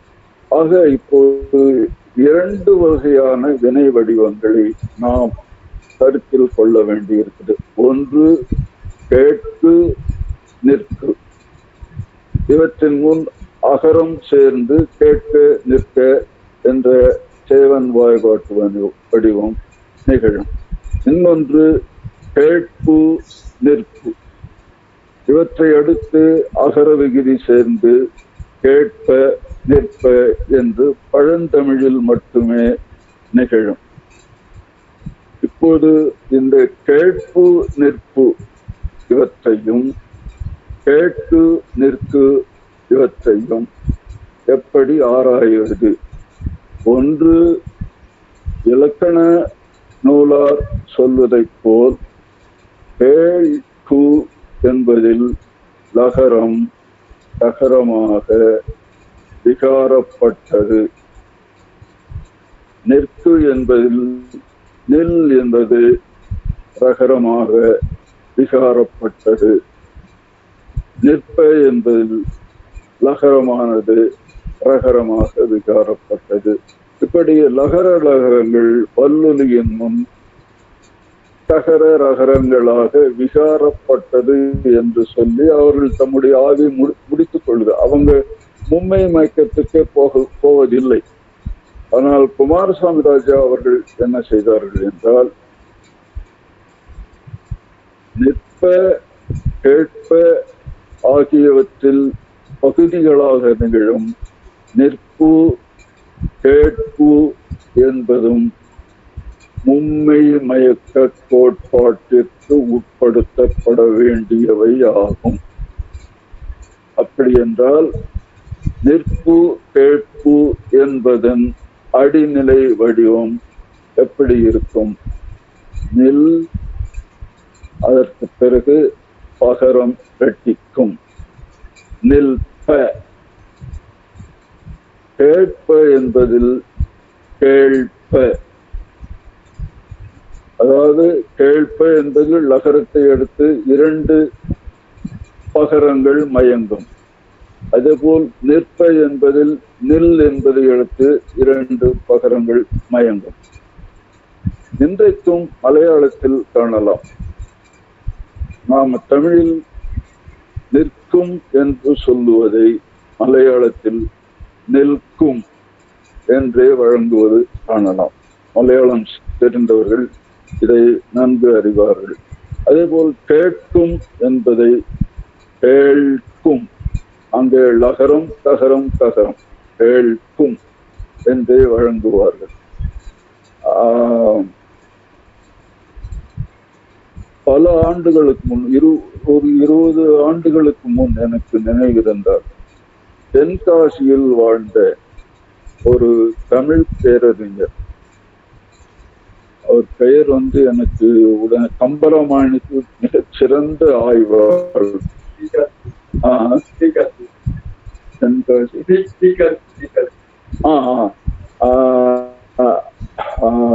முழு பேர் என்னங்க? டி.கே. சிதம்பரனானா? டி.கே. முழு பேர் செட்டியார் இல்ல, டி.கே. சிதம்பரநாதன் என்று நினைக்கிறேன். அவர் கம்பராமாயணத்தில் வல்லவர். அவர் கம்பராமாயணத்தை பற்றிய எழுதுகிற எல்லா கட்டுரைகளிலும் கற்க என்று எழுத மாட்டார், கல்க. நிற்க என்று எழுத மாட்டார், நிற்க என்றுதான் எழுதுவார். அதை தமிழிலும் சிலர் இம்மாதிரி எழுதுவதை நாம் பார்க்கிறோம். மலையாளத்தில் கண்டிப்பாக கேட்கும் என்பது கேட்கும் என்றுதான் அவர்கள் பயன்படுத்துவார்கள். நாம் நிற்கும் என்று சொல்வதை அவர்கள் நிற்கும், அதாவது லகரத்தை அடுத்து 2 ககரம் மயங்கும். கேட்கும் என்பதில் லகரத்தை அடுத்து 2 ககரங்கள் மயங்கும். இந்த ஆய்வு மிக மிக முக்கியமான ஒன்றாகும். அதாவது மலையாளம் நமக்கு ஒரு சிறந்த எடுத்துக்காட்டாக அமைவதை பார்க்கிறோம். இதனை கருத்தில் கொண்டு நிற்பு கேட்பு, நிற்கு கேட்பு ஆகியவற்றின் அடிநிலை வடிவங்கள் கேள் பகரம் ரெட்டிக்கும். அதே போல் நெல், அதை அடுத்து பகரம் ரெட்டிக்கும். இந்த நிற்க என்பது நில் தகரம் ரெட்டிக்கும். கேள் என்பது தகரம் ரெட்டிக்கும். இந்த ரெட்டிப்பு எல்லாம் எங்கே நிகழ்கிறது என்றால் லகர லகரங்களை அடுத்து மட்டுமே நிகழ்கின்றன. அதனால் இந்த லகர லகரங்கள் மருங்கொலிகள் என்று மொழியியலில் வழங்கப்படும். ஒன்று, ஏற்கனவே பார்த்ததை போல் மெல்லெழுத்தை அடுத்து 2 வல்லெழுத்துக்கள் மயங்குவதை தொன்மொழியில் மீட்டுருவாக்கம் செய்யப்பட்ட நிலையை பார்த்தோம். இப்பொழுது மருங்கொலிகள், அதாவது லகர லகரங்களை அடுத்து 2 வல்லெழுத்துக்கள் மயங்குவதையும் நாம் தொன்மொழி மீட்டுருவாக்கத்தில் குறிப்பிட்டாக வேண்டும். மிகவும்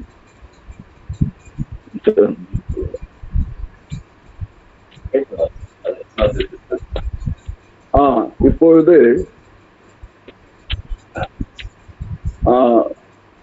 ஆக மருங்கொலிகளை அடுத்தும் 2 வல்லெழுத்துக்கள் மயங்கும் நிலையை தொன்மொழி நிலைக்கு கொண்டு செல்ல வேண்டும்.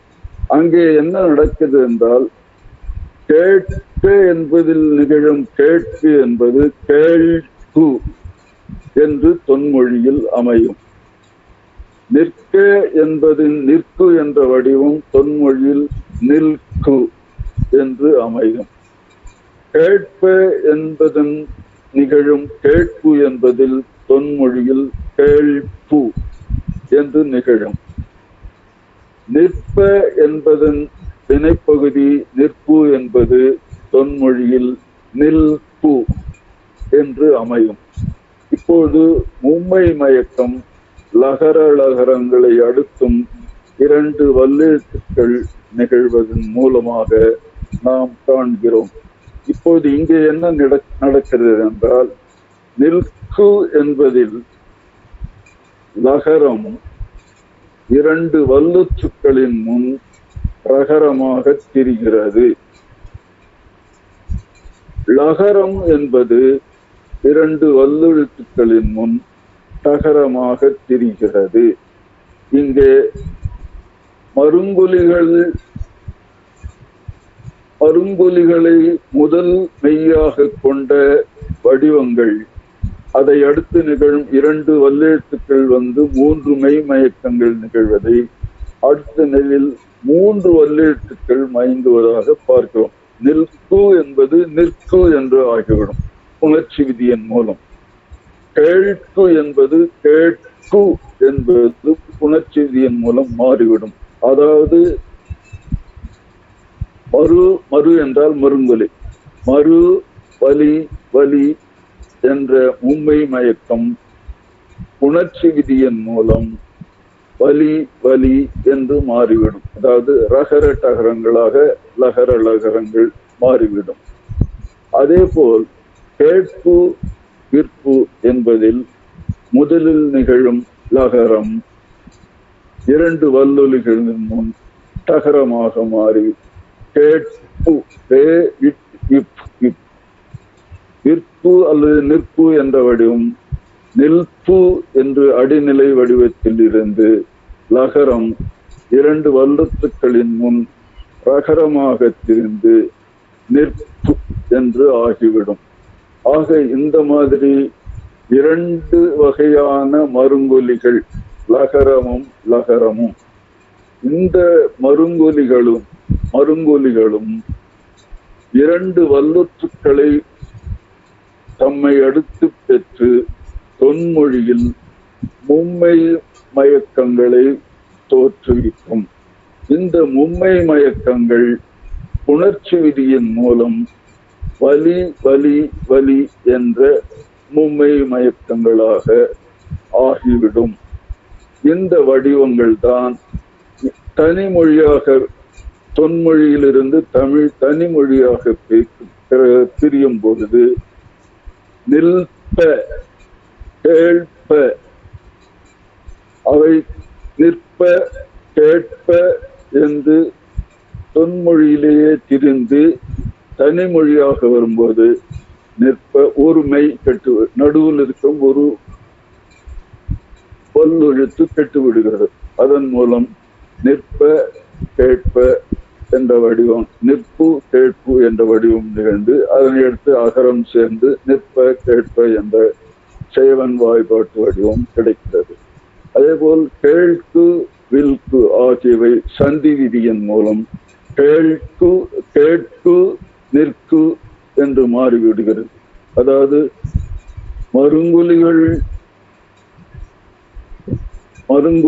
வலி வலி என்ற மும்பை மயக்கமானது புணர்ச்சி விதியின் மூலம் வலி வலி வலி என்று 3 வல்லெழுத்துக்களை கொண்ட ஒரு மெய்மயக்கத்தை ஏற்படுத்தி விடுகிறது.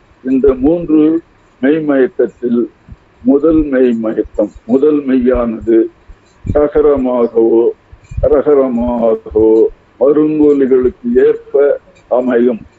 இதை நாம் கருத்தில் கொள்ளும். கேட்ப என்பது கேட்ப என்று அமைகிறது, நிற்பு என்பது நிற்பு என்று அமைகிறது. பிறகு தனிமொழியில் வரும்போது ஒரு வல்லெழுத்து, இடையில் நிற்கும் ஒரு வல்லெழுத்து பெற்றுவிடுகிறது.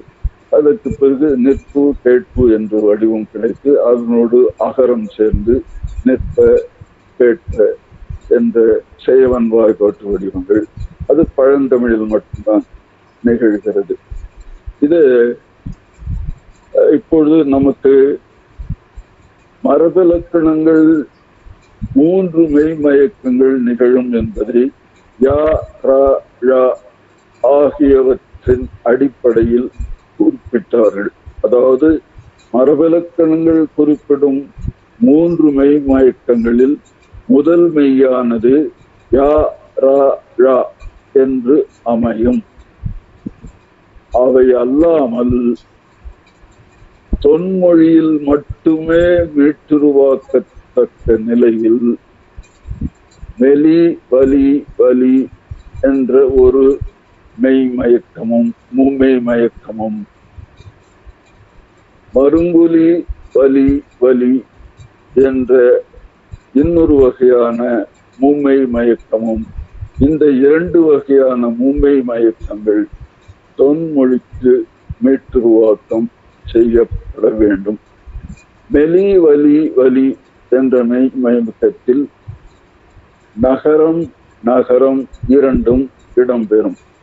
நா 2 சுழினா, நா 3 சுழினா, இவற்றை எடுத்து 2 வல்லொலிகள் மயங்கும்.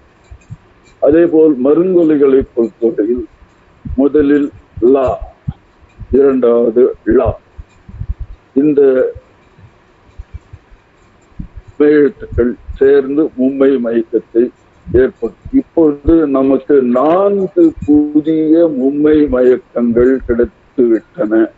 அதாவது நகரத்தை எடுத்து 2 வல்லொற்றுக்கள் மயங்குவது, நகரத்தை அடுத்து 2 மெல்லெழுத்துக்கள் மயங்குவது, லகரத்தை அடுத்து 2 மெய்யெழுத்துக்கள் மயங்குவது, லகரத்தை அடுத்து 2 மெய்யெழுத்துக்கள் மயங்குவது. இப்போது புதிதாக 4 மும்மை மயக்க வடிவங்கள் கிடைத்திருக்கின்றன. இந்த 4 மும்மை மயக்க வடிவங்களும் தொன்மொழியில் மீட்டுருவாக்கத்தக்கவையாகும் என்பதை நாம் கருத்தில் கொள்ள வேண்டும். தொன்மொழியிலும் கூட இவை கற்பித வடிவங்களே. இந்த கற்பித வடிவங்கள் இல்லாவிட்டால் தனிமொழியில் இயல்பாக நிகழும் 2 வல்லெழுத்துக்கள் அடங்கிய மெய்மயக்கத்தை நாம் விளக்க முடியாமல் போய்விடும்.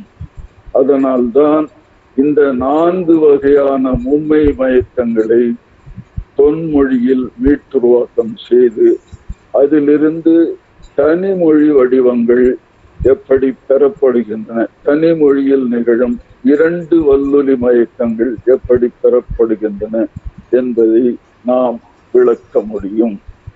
ஆக கற்பித வடிவங்கள் மொழியியலில் சில சமயங்களில் மீட்டுருவாக்கம் செய்யப்பட வேண்டியவை ஆகும். இவை கற்பித வடிவங்களாக இருந்தாலும் இவற்றின் துணை கொண்டுதான் தனி மொழியில் நிகழும் சில மாற்றங்களை நம்மால் விளக்க முடியும். கணக்கில் கூட சில சமயங்களில் அந்த எனக்கு நினைவிருக்கிறது, 10ஆம் வகுப்பு படிக்கும்போது, எனக்கு 11ஆம் வகுப்பும் இருந்தது. நான் படிக்கும்போது, அதாவது 10ஆம் வகுப்பு 11ஆம் வகுப்பு படிக்கும்போது, அது 9ஆம் வகுப்புல கூட வந்து விட்டது என்று நினைக்கிறேன். ஒரு கணக்கு சொல்லி அந்த எண் தொகை, அதாவது அந்த எண் என்னன்னு நமக்கு தெரியாது, அந்த எண்ணை கண்டுபிடிக்க வேணும். அதை எக்ஸ் என்று வைத்துக் கொள்வோம் அப்படின்னு ஆசிரியர் ஆரம்பிப்பார். அது அந்த எண்ணை என்னன்னு தெரியல, அதை தான் நாம கண்டுபிடிக்கணும். அதுக்கான சான்றுகள் அந்த கணக்குல வேறு சில சான்றுகள் கொடுத்துடுவாங்க, கணக்குலயே வந்துடும். ஆனா கடைசியில நமக்கு கிடைக்க வேண்டிய எண் என்னன்றது கண்டுபிடிக்கணும். அதை ஆசிரியர் சொல்லும் போது இந்த எண்ணை எக்ஸ் என்று வைத்துக் கொள்வோம் அப்படின்னு சொல்லிட்டு கடைசியில இந்த எக்ஸ் என்னன்றத கடைசியில கண்டுபிடிச்சு சொல்லிடுவாரு. அதே போல இங்கேயும் இந்த மும்மை மயக்கம் என்பது இந்த எக்ஸ் என்பதை போல, அந்த அது எக்ஸ் என்பது எப்படி ஒரு கற்பித வடிவமோ அதே போல் இந்த மும்மை மயக்கமும், அதாவது இந்த நான் சொன்ன 4 வகையான மும்மை மயக்கங்களும் முழுக்க கற்பித வடிவங்கள். இந்த கற்பித வடிவங்கள் தொன்மொழியிலே மட்டும்தான் நிகழும். தொன்மொழியில் இந்த கற்பித வடிவங்கள் ஒரு சந்தி விதிக்கு உள்ளாகும். அதாவது மெலி வலி வலி என்ற தொன்மொழி மும்மை மயக்கம் ஒரு சந்தி விதியின் மூலம் வலி வலி வலி என்று 3 வல்லெழுத்துக்களை கொண்ட மெய்மயக்கமாக தெரியும். அதற்கு பிறகுதான் அந்த 3 வல்லுலி மெய்மயக்கங்களும் தனி மொழியில் வரும்போது, தமிழில் வரும்போது அல்லது மலையாளத்தில் வரும்போது 2 வல்லெழுத்துக்களை கொண்ட மெய்மயக்கமாக விளக்கப்படும். ஒரு மெய் தவிர்க்கப்பட்டு 2 மெய்கள் தனி மொழியில் நிகழும். அதேபோல் லகர லகரங்கள், அவற்றோடு வரும் வல்லெழுத்து மயக்கங்கள், இவை ஒரு வகையான மும்மை மயக்கம். இவையும் தொன்மொழியில் மீட்டுருவாக்கம் செய்யும் பொழுது தொன்மொழியிலேயே ஒரு புணர்ச்சி விதியின் மூலம் முதலில் நிகழும் லகர லகரங்கள் தம்மை அடுத்து வரும் 2 வல்லுற்றுக்களின் முன் ரகர டகரங்களாக திரிந்து 2வது நிலையில் வலி வலி வலி என்று மும்மை மயக்கங்களாக தொன்மொழியிலேயே திரிந்துவிடும். அதற்கு பிறகுதான் தனி மொழியில் வரும்போது 2 வல்லுற்றுக்களின் மயக்கம் பெறப்படுகின்றது. இதுதான் மும்மை மயக்கத்தின் கோட்பாடு. இந்த மும்மை மயக்கத்தின் கோட்பாடு பல நிலைகளில் நம்மை மொழியை புரிந்து கொள்ள துணை செய்கிறது. எடுத்துக்காட்டாக விரும்பு, விருப்பு, இந்த சொற்களை எப்படி விளக்குவது? விரும்பு என்று தொன்மொழியில் விரு எம் பி என்று மீட்டுருவாக்கம் செய்து விடலாம், அங்கே சிக்கல் இல்லை. ஆனால் விருப்பு எப்படி? விருப்பு என்றால் விருப்பம், விருப்பு என்பதை எப்படி மீட்டுருவாக்கம் செய்வது? அது அங்கேயும் ஒரு மகரம் வந்தாக வேண்டும். அந்த மகரத்தை சேர்ந்து 3 மெய்கள், மகரம், பகரம், பகரம், இவை 3ம் தொன்மொழியில் மீட்டுருவாக்கம் செய்யப்பட்டு அந்த மகரம் தொன்மொழியிலேயே 2 வல்லுற்றுக்களின் முன் பகரமாக திரிந்து வலி வலி வலி என்ற மெய்மயக்கம் ஏற்பட்டு தனிமொழியில் வரும்பொழுது வலி வலி என்ற ஒரு மெய்மயக்கம் இயல்பான வடிவமாக அமைந்து விடுகிறது. ஆக இந்த ஆய்வு எல்லாவற்றிற்கும் கரும்பு, கருப்பும் ஜாரில் வரல கருப்பு, வேம்பு, வேப்பம் பழம் என்பதில் வரக்கூடிய வேப்பு, பெரும்பு, பிறப்பம்போல் அதில் வரக்கூடிய பிறப்பு, இரும்பு, இருப்பு பாதை என்பதோடு வரக்கூடிய இருப்பு, இவற்றையெல்லாம் விளக்குவதற்கு மும்மை மயக்க கோட்பாடு இல்லை என்றால் விளக்க முடியாமல் போய்விடும். ஆகவே குமாரசாமி ராஜா அவர்கள்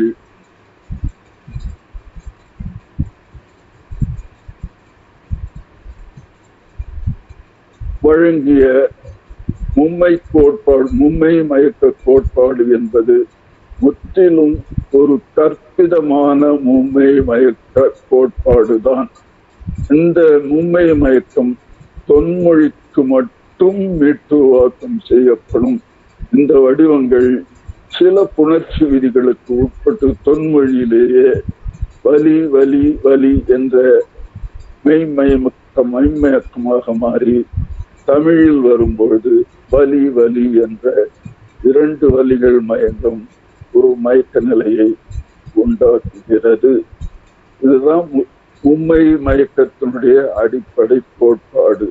சில சமயங்களில் இந்த மும்மை மயக்கத்தில் நிகழும் மெலி வலி வலி என்பது தெலுங்கிலும் கன்னடத்திலும் மெலி வலி என்று நிகழ்ந்துவிடும். அதுதான் நான் முன்பே சொன்னேன் உங்களுக்கு. தோண்ட தோட்டம், வேட்டை வேண்ட,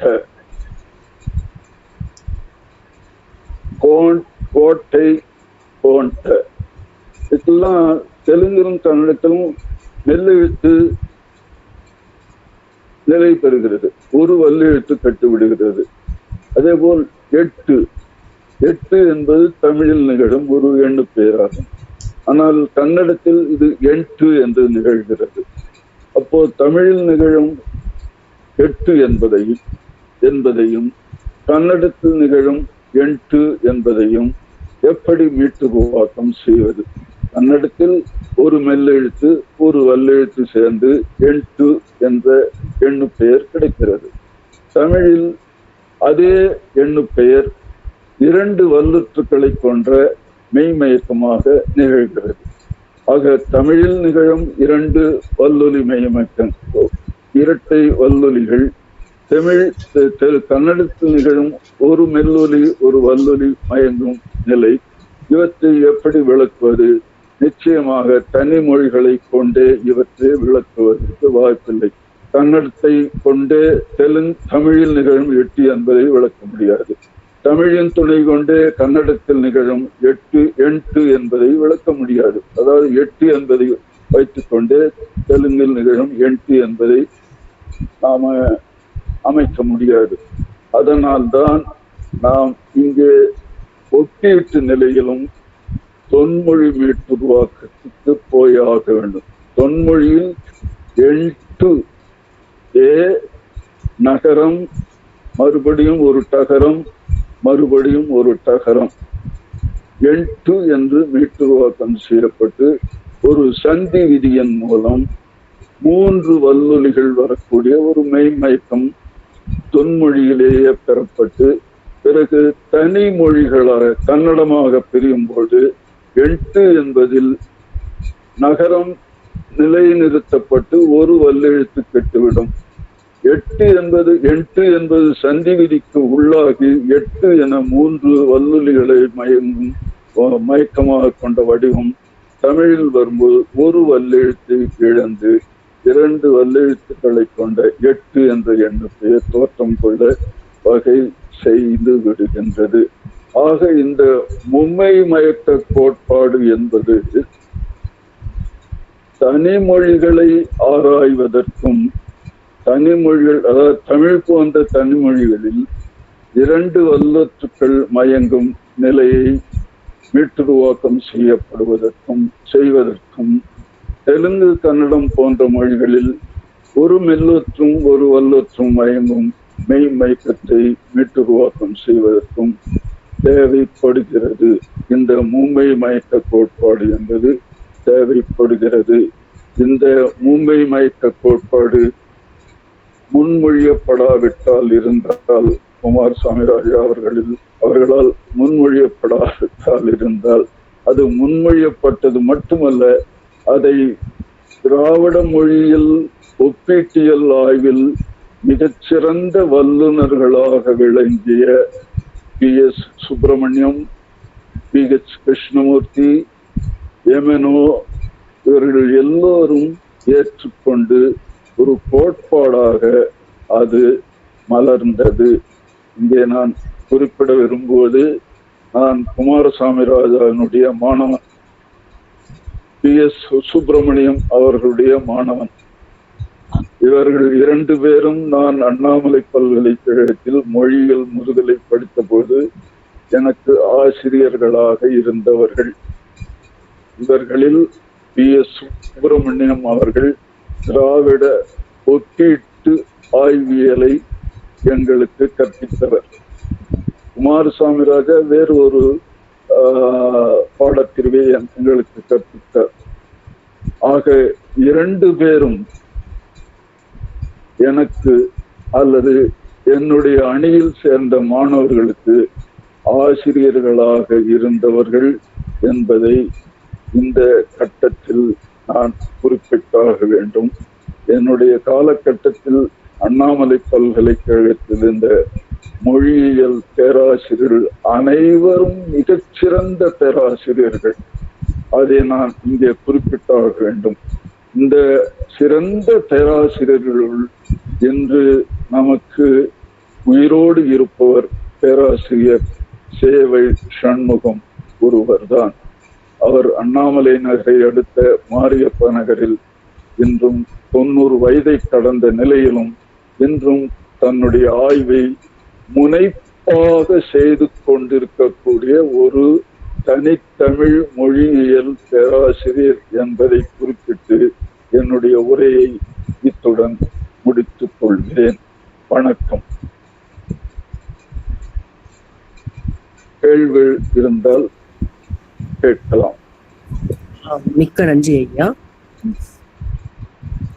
பங்கேற்பாளர்கள் தங்களுக்கு கேள்விகள் ஏதேனும் இருப்பின், உரை மீதான கேள்விகள் ஏதேனும் இருப்பின் ஐயாவிடம் தங்களுடைய ஒளிவாங்கியை திறப்பில் வைத்து கேட்கலாம். கண்டிப்பா இருக்கும். கேட்க வேண்டிய கேள்விகள் நிறைய இருக்கும். எவ்வளவு பேர் கேட்கறாங்க அப்படின்றத பார்க்கணும். சரி சரி.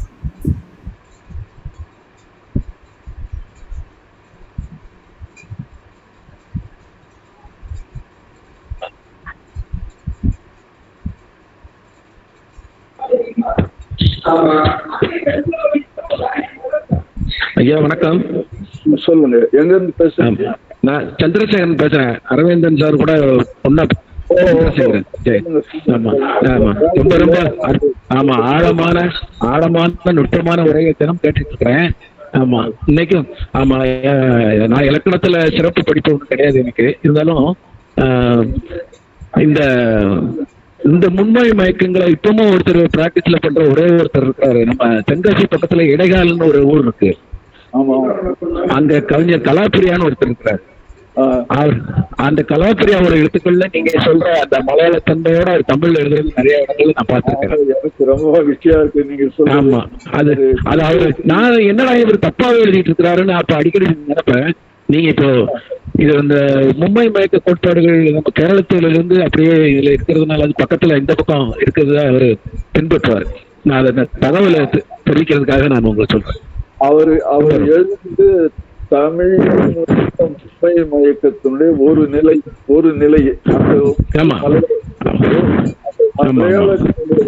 தமிழ்நாட்டிலையும் சிலர் பின்பற்றி எழுதுகிறார்கள் என்ற செய்தி எனக்கு கொடுக்கிறது. அவர் பேர் கலாப்பிரியா அவரு. ஆமா ஆமா, ஓரளவுக்கு முக்கியமான புதுக்கவிஞர் அவரு. கடைசியா ஒரு புதினம் கூட எழுதியிருக்கிறாரு. ஆமா, அந்த புதினம் எனக்கு கிடைச்சா ரொம்ப மகிழ்ச்சியா இருக்கும். எனக்கு லகரங்களை அடுத்து ஆமா 2 வெள்ளத்துக்குள் போடுவார் அவர். அதுதான் அவர் எழுதியிருப்பாரு. அது ஒரு மொழி வரலாற்றில், திராவிட மொழிகளின் வரலாற்றில் ஒரு குறிப்பிட்ட காலத்தின் நிகழ்ச்சியை குறிப்பதாகும். அதாவது எழுத்துக்களாகட்டும், எழுத்துக்களாகட்டும், மொழி வரலாற்றில் ஒரு குறிப்பிட்ட நிலையை குறிப்பிடுவதாகும். இதை மலையாளம் என்றும் தக்கவை. தமிழ்நாட்டில் இப்போது அவர் ஒருவேளை அந்த வட்டார வழக்கு பகுதியை ஆசிரியராக அடிப்படையில் அவர் திருநெல்வேலி தான், டிகாசி இந்த மாதிரியான. ஆமா, திருநெல்வேலி இந்த மாவட்டங்களும் சில எழுத்தாளர்கள் இந்த மும்பை மயக்கத்தை பயன்படுத்துவதை நானும் அவர்களுடைய வட்டார வழக்கு இலக்கியங்கள் நிறைய வந்து கலாப்பிரியாவை குறிப்பிடத்தக்க அவர் சமகாலத்தவருங்கிறதுனால அவரை எழுத்தாளர்களை நான் பார்க்க வேண்டும், அவர்களுடைய எழுத்துக்களை படிக்க வேண்டும். எனக்கு அங்க டெல்லியில இருக்குது. நான் இங்க கிடைச்சதுன்னா நானே அனுப்பி வைக்கிறேன், உங்களுக்கு நூலை அனுப்பி வைக்கிறேன். ரொம்ப நன்றிங்க. நீங்க வந்து சீனிவாசனுக்கு வேண்டியவர்னு கேள்விப்பட்டிருக்கேன். உண்மையாக நான் எனக்கு தெரியல. மதுரையில் மதுரை பல்கலைக்கழகம். அவரு சொல்லியிருக்கிறாரு. அரவிந்தன். சரிங்க ஐயா, ரொம்ப ரொம்ப மகிழ்ச்சி. நன்றிங்க ஐயா. வணக்கம்.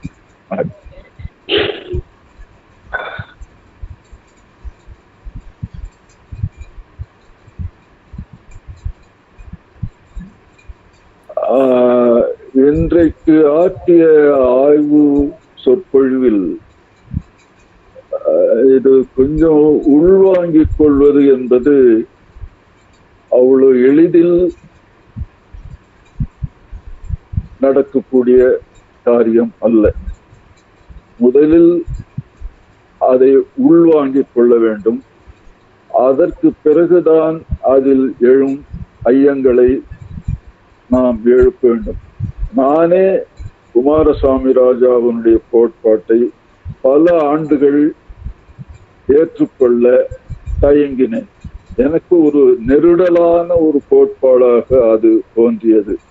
எனக்கும் குமாரசாமி ராஜா அவர்களுக்கும் நான் புதுவை மொழியியல் பண்பாட்டு ஆராய்ச்சி நிலையத்தில் பணியாற்றிய போது பல கடிதங்கள் இந்த மும்மை மயக்க கோட்பாட்டை பற்றி குமாரசாமி ராஜா அவர்களுக்கு எழுதினேன். அவரும் தயங்காமல் அதற்கு பதில் எழுதி ஒரு 7-8 கடிதங்கள் நான் எழுதினேன். அவற்றுக்கு எல்லாம் அவர் பதில் எழுதினார்கள். அவற்றை ஏதோ உலகத்தமிழ் ஆராய்ச்சி நிறுவனம் வெளியிடும் அந்த தமிழியல் என்ற ஆய்விதழில் அவற்றை வெளியிட்டது போன்ற ஒரு நினைவும் எனக்கு இருக்கிறது.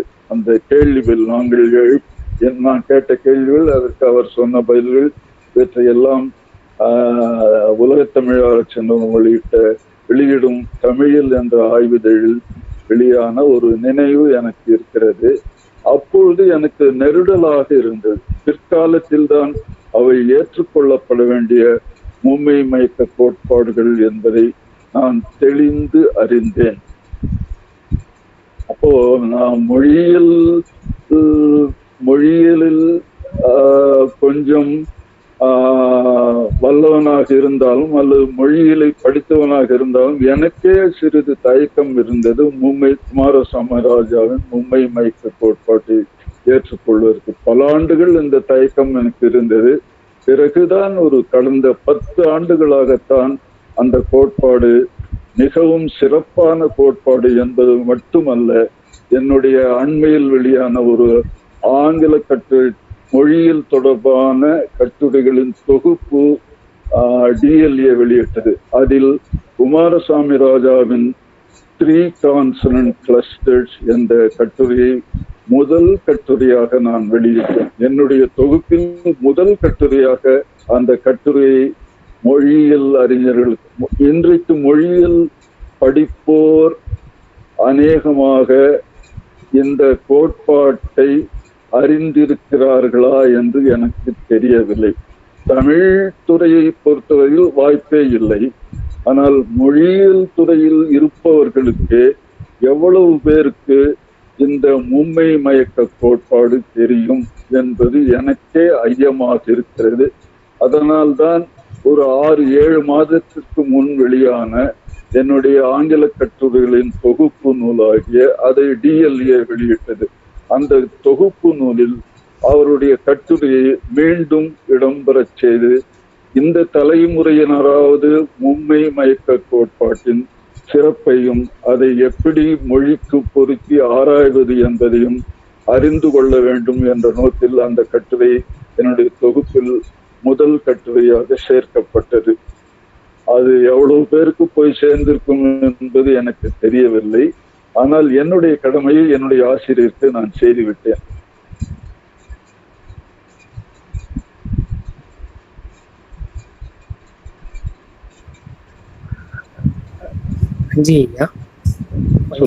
உங்களுக்கு கேள்விகள் இல்லை எனினும் இது மீதான கருத்துக்கள் அல்லது ஏதாவது ஐயங்கள் இருந்தாலும் பேராசிரியர் ஐயாவிடம் நீங்க கேட்கலாம். நிறைய கேள்விகள் இருக்கு. இப்போ உதாரணமா வினைமுற்றுக்களை எடுத்துக்கொள்ளும். வினைமுற்றுக்கள்லயே படிக்கிறான், கேட்கிறான், நிற்கிறான். இல்ல இந்த வினைமுற்றுக்களே கேட்கு, படிக்கு, நிற்கு இந்த சொற்களில் நிகழ்கால வினைப்பகுதிகளாக நிகழ்கிறது இல்லையா? அந்த சொற்களே மும்மை மயக்க கோட்பாட்டுக்கு உட்பட்டவைதான். அதே போல் அழைத்தான், அழித்தான், கொடுத்தான், பார்த்தான் இவற்றில் நிகழும் 2 மெய்மயக்கங்கள், வல்லொலி மெய்மயக்கங்கள். தாத்தா கேட்டான் என்பதில் நிகழும் டாட்டா, வித்தான் என்பதில் நிகழும் ரகர மெய்மயக்கங்கள். இது எல்லாமே மும்மொழி கோட்பாட்டின் கீழ் கொண்டு வரப்பட வேண்டிய செய்திகள் ஆகும். இவற்றை நாம் இன்று வரை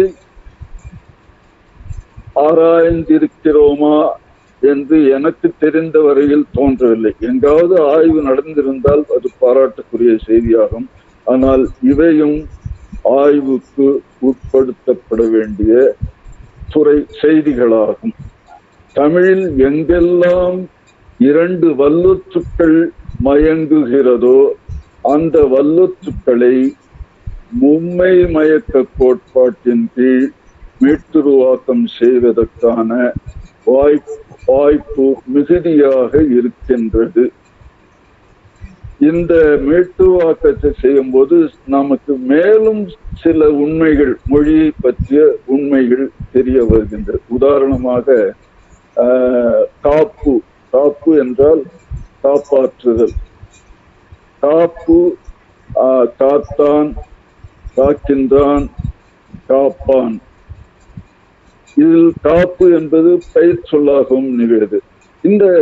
இந்த காத்தான், காக்கிறான், காப்பான், காப்பு என்ற பெயர் சொல், இவற்றின் வேர் சொற்கள் என்ன? நாம எல்லாம் காணு சொல்லிட்டு இருக்கோம். ஆனா இந்த மும்மை மயக்க கோட்பாட்டுக்கு போகும்போது காய் என்பது அடிச்சொல், வேர் சொல் என்பது நமக்கு தெளிவாகிறது. அதை மீட்டுருவாக்கம் செய்யும் போதுதான் தெளிவாகிறது. அதே மாதிரி செத்தான், சாகிறான், சாவான். இதுல சாகு அப்படின்றது நாம வேர் சொல்ல, வினை சொல்ல சொல்லிட்டோம், வினை பகுதியா சொல்லிட்டு இருக்கோம். ஆனா அதனுடைய உண்மையான வேர் சொல் சாய் என்பதாகும். இந்த சாய் என்ற வேர் சொல், வினைச்சொல், வினைப்பகுதி கன்னடத்தில் இன்றும் வழக்கில் இருக்கிறது. தமிழில் அந்த அடிச்சொல் வழக்கற்று போய்விட்டது. இப்போ இந்த மாதிரி வேர் சொற்கள் பற்றிய ஆய்விலும் ஒப்பீட்டு ஆய்வில் புதிய வேர் சொற்களை இனம் காண்பதற்கு, புதிய என்றால் இல்லை, வழக்கில் இருந்து மறைந்து போன புதிய வேர் சொற்களை இனம் காண்பதற்கான வாய்ப்பு முழுமையாக இந்த மும்மை மயக்க கோட்பாட்டின் கீழ் நமக்கு கிடைக்க வாய்ப்பு இருக்கிறது.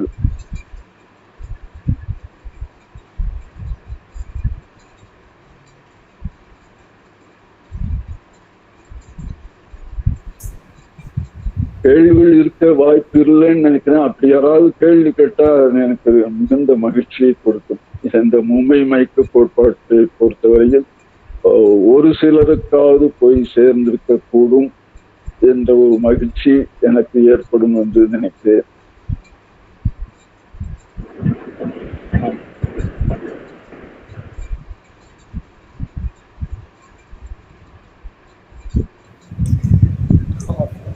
பங்கேற்பாளர்கள் உங்களுக்கு ஏதேனும் ஐயங்கள் அல்லது கேள்விகள் இருப்பின் கேட்கலாம், அல்லது காலம் கடந்து சென்றிருப்பதால் இல்லைன்னா நம்ம நிறைவு செய்திடலாம். ஐயாவும் காத்துக்கிட்டு இருக்காங்க, உங்களுக்கு இருப்பின். நான் பழந்தமிழே உங்களுக்கு சொல்றேன். கேட்குனர் அப்படின்ற ஒரு சொல்லுவார் பழந்தமிழ்ல. கேட்குனர், அந்த நகரம் வந்து தன்னகரம். அது அந்த சொல்லினுடைய அமைப்பு கேட்குனர் என்பது இரவா காலம், அதாவது நிகழ்காலமாகவும் இருக்கலாம் அல்லது எதிர்காலமாகவும் இருக்கலாம். அதாவது பழந்தமிழில் அது தொல் திராவிடத்துக்கு கூட போகும். இந்த தொல் திராவிட வினைகள் பெரும்பாலும் அது தனி மொழிகளும் இன்றும் தொடர்கிறது. காலத்தை 2 வகையாகத்தான் பிரிப்பார்கள். ஒன்று இரவா காலம், இன்னொன்று இறந்த காலம். இரவா காலம் என்பதில் எதிர்காலமும் நிகழ்காலமும் வந்துவிடும். ஏனென்றால் பல சமயங்களில் இரவா கால வினை சொற்கள் சூழலுக்கேற்ப எதிர்காலத்தையும் நிகழ்காலத்தையும் குறிப்பிடும். அதனால் இறந்த காலம், நிகழ்காலம், எதிர்காலம் என்று 3 வகையாக பிரிக்கும் நிலைப்பாடு தொல் திராவிடத்தில் இல்லை. தமிழிலும் பழைய தமிழில் காணப்படவில்லை. சில சூழல்களில் எதிர்காலம் திட்டவட்டமாக நாம் இனம் காணலாம். ஆனால் சில சொற்களில் ஒரு எடுத்துக்காட்டு சொல்கிறேன். அங்கே நிற்பது யார், அல்லது அது வந்து அங்கே நிற்கிறது யார், ரெண்டுமே வந்து உணர்ச்சி வடிவத்தில் வரும், உணர்ச்சி நிலையில வரும். எந்த சொல்லு சொன்னாலும் ஏற்புடைய சொல். அங்கே நிற்பது யார் என்பது நிகழ்காலமா எதிர்காலமா? நாளைக்கு இங்கே வருவது யார், இப்பொழுது அங்கே வருவது யார்? இந்த இதெல்லாம் பாருங்க, தொடரணியல் சூழலுக்கு ஏற்ப, அதாவது சின்டாக்டிக் கான்டெக்ஸ்ட், வாக்கிய சூழலுக்கு ஏற்ப செய்பவர், செய்கிறவர், இந்த சொற்கள் நிகழ்காலத்தையோ எதிர்காலத்தையோ குறிப்பனவாக அமையும். அதனால்தான் தொல்காப்பியர் பெயரெச்சங்களை பற்றி சொல்லும்போது செய்த செய்யும் என்று இரண்டு பெயரெச்சங்களைத்தான் குறிப்பிட்டார். செய்கின்ற அல்லது செய்கிற வாய்பாட்டு பெயரெச்சங்களை அவர் குறிப்பிடவே இல்லை. அவர் காலத்தில் செய்த என்ற இறந்த கால பெயரெச்சம், செய்யும் என்ற இரவா கால பெயரெச்சம் இரண்டு தான் வழக்கில் இருந்தது. பிறகுதான் இரவா காலத்தை நிகழ்காலம் என்றும் எதிர்காலம் என்றும் இலக்கண ஆசிரியர்கள், பின்னால் வந்த இலக்கண ஆசிரியர்கள், குறிப்பாக நன்னூலார் போன்ற இலக்கண ஆசிரியர்கள் பிரித்தார்கள். இரவா காலத்தை நிகழ்காலம் என்றும் எதிர்காலம் என்றும் பிரித்து அவற்றுக்குரிய கால இடைநிலைகளையும் அவர்கள் நமக்கு சுட்டினார்கள். தொன்மை நிலையில் அப்படி இல்லை.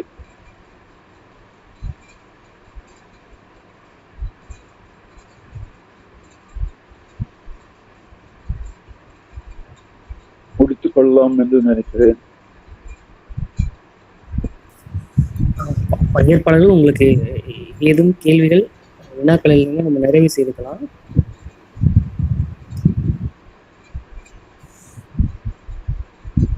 மிகச் செறிவாகவும் நுட்பமாகவும் உரை நிகழ்த்திய பேராசிரியர் ஐயா அவர்களுக்கு JNU தமிழ் பிரிவின் சார்பில் நன்றியை தெரிவித்துக் கொள்கின்றோம். இந்த அமர்வு இன்னும் 2 அமர்வுகள் அடுத்தடுத்த நாட்களில் இருக்கின்றன. பங்கேற்பாளர்கள் தொடர்ந்து பங்கேற்க வேண்டும் என்று JNU தமிழ் பிரிவின் சார்பில் கேட்டுக்கொள்கின்றோம். நன்றியுரை நவிலர் ஆய்வில் நெறிஞர்பட்ட ஆய்வாளர் பூங்குழலி அவர்களை அழைக்கின்றோம்.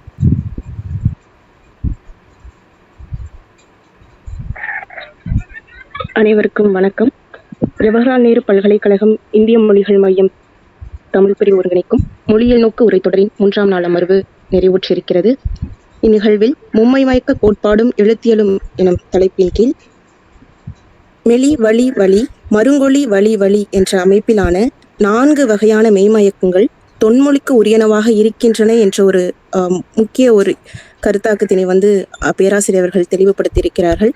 அதோடு கேட்பு நிற்பு போன்ற செயவன் வாய்ப்பாட்டு வடிவங்களும் அடிநிலை கொண்டு நோக்கும் பொழுதில் மும்மை மயக்கங்களாக இருக்கின்றன என்ற ஒரு புதிய ஒரு கருத்தினையும் தெரியப்படுத்தியிருக்கிறார்கள். இது போன்ற சொல்லாய்வுகள் மேலும் நிகழ்த்தப்பட வேண்டும் என்ற ஒரு முன்னெடுப்புக்கான ஒரு உரையாக இதை நாம் கருதலாம்.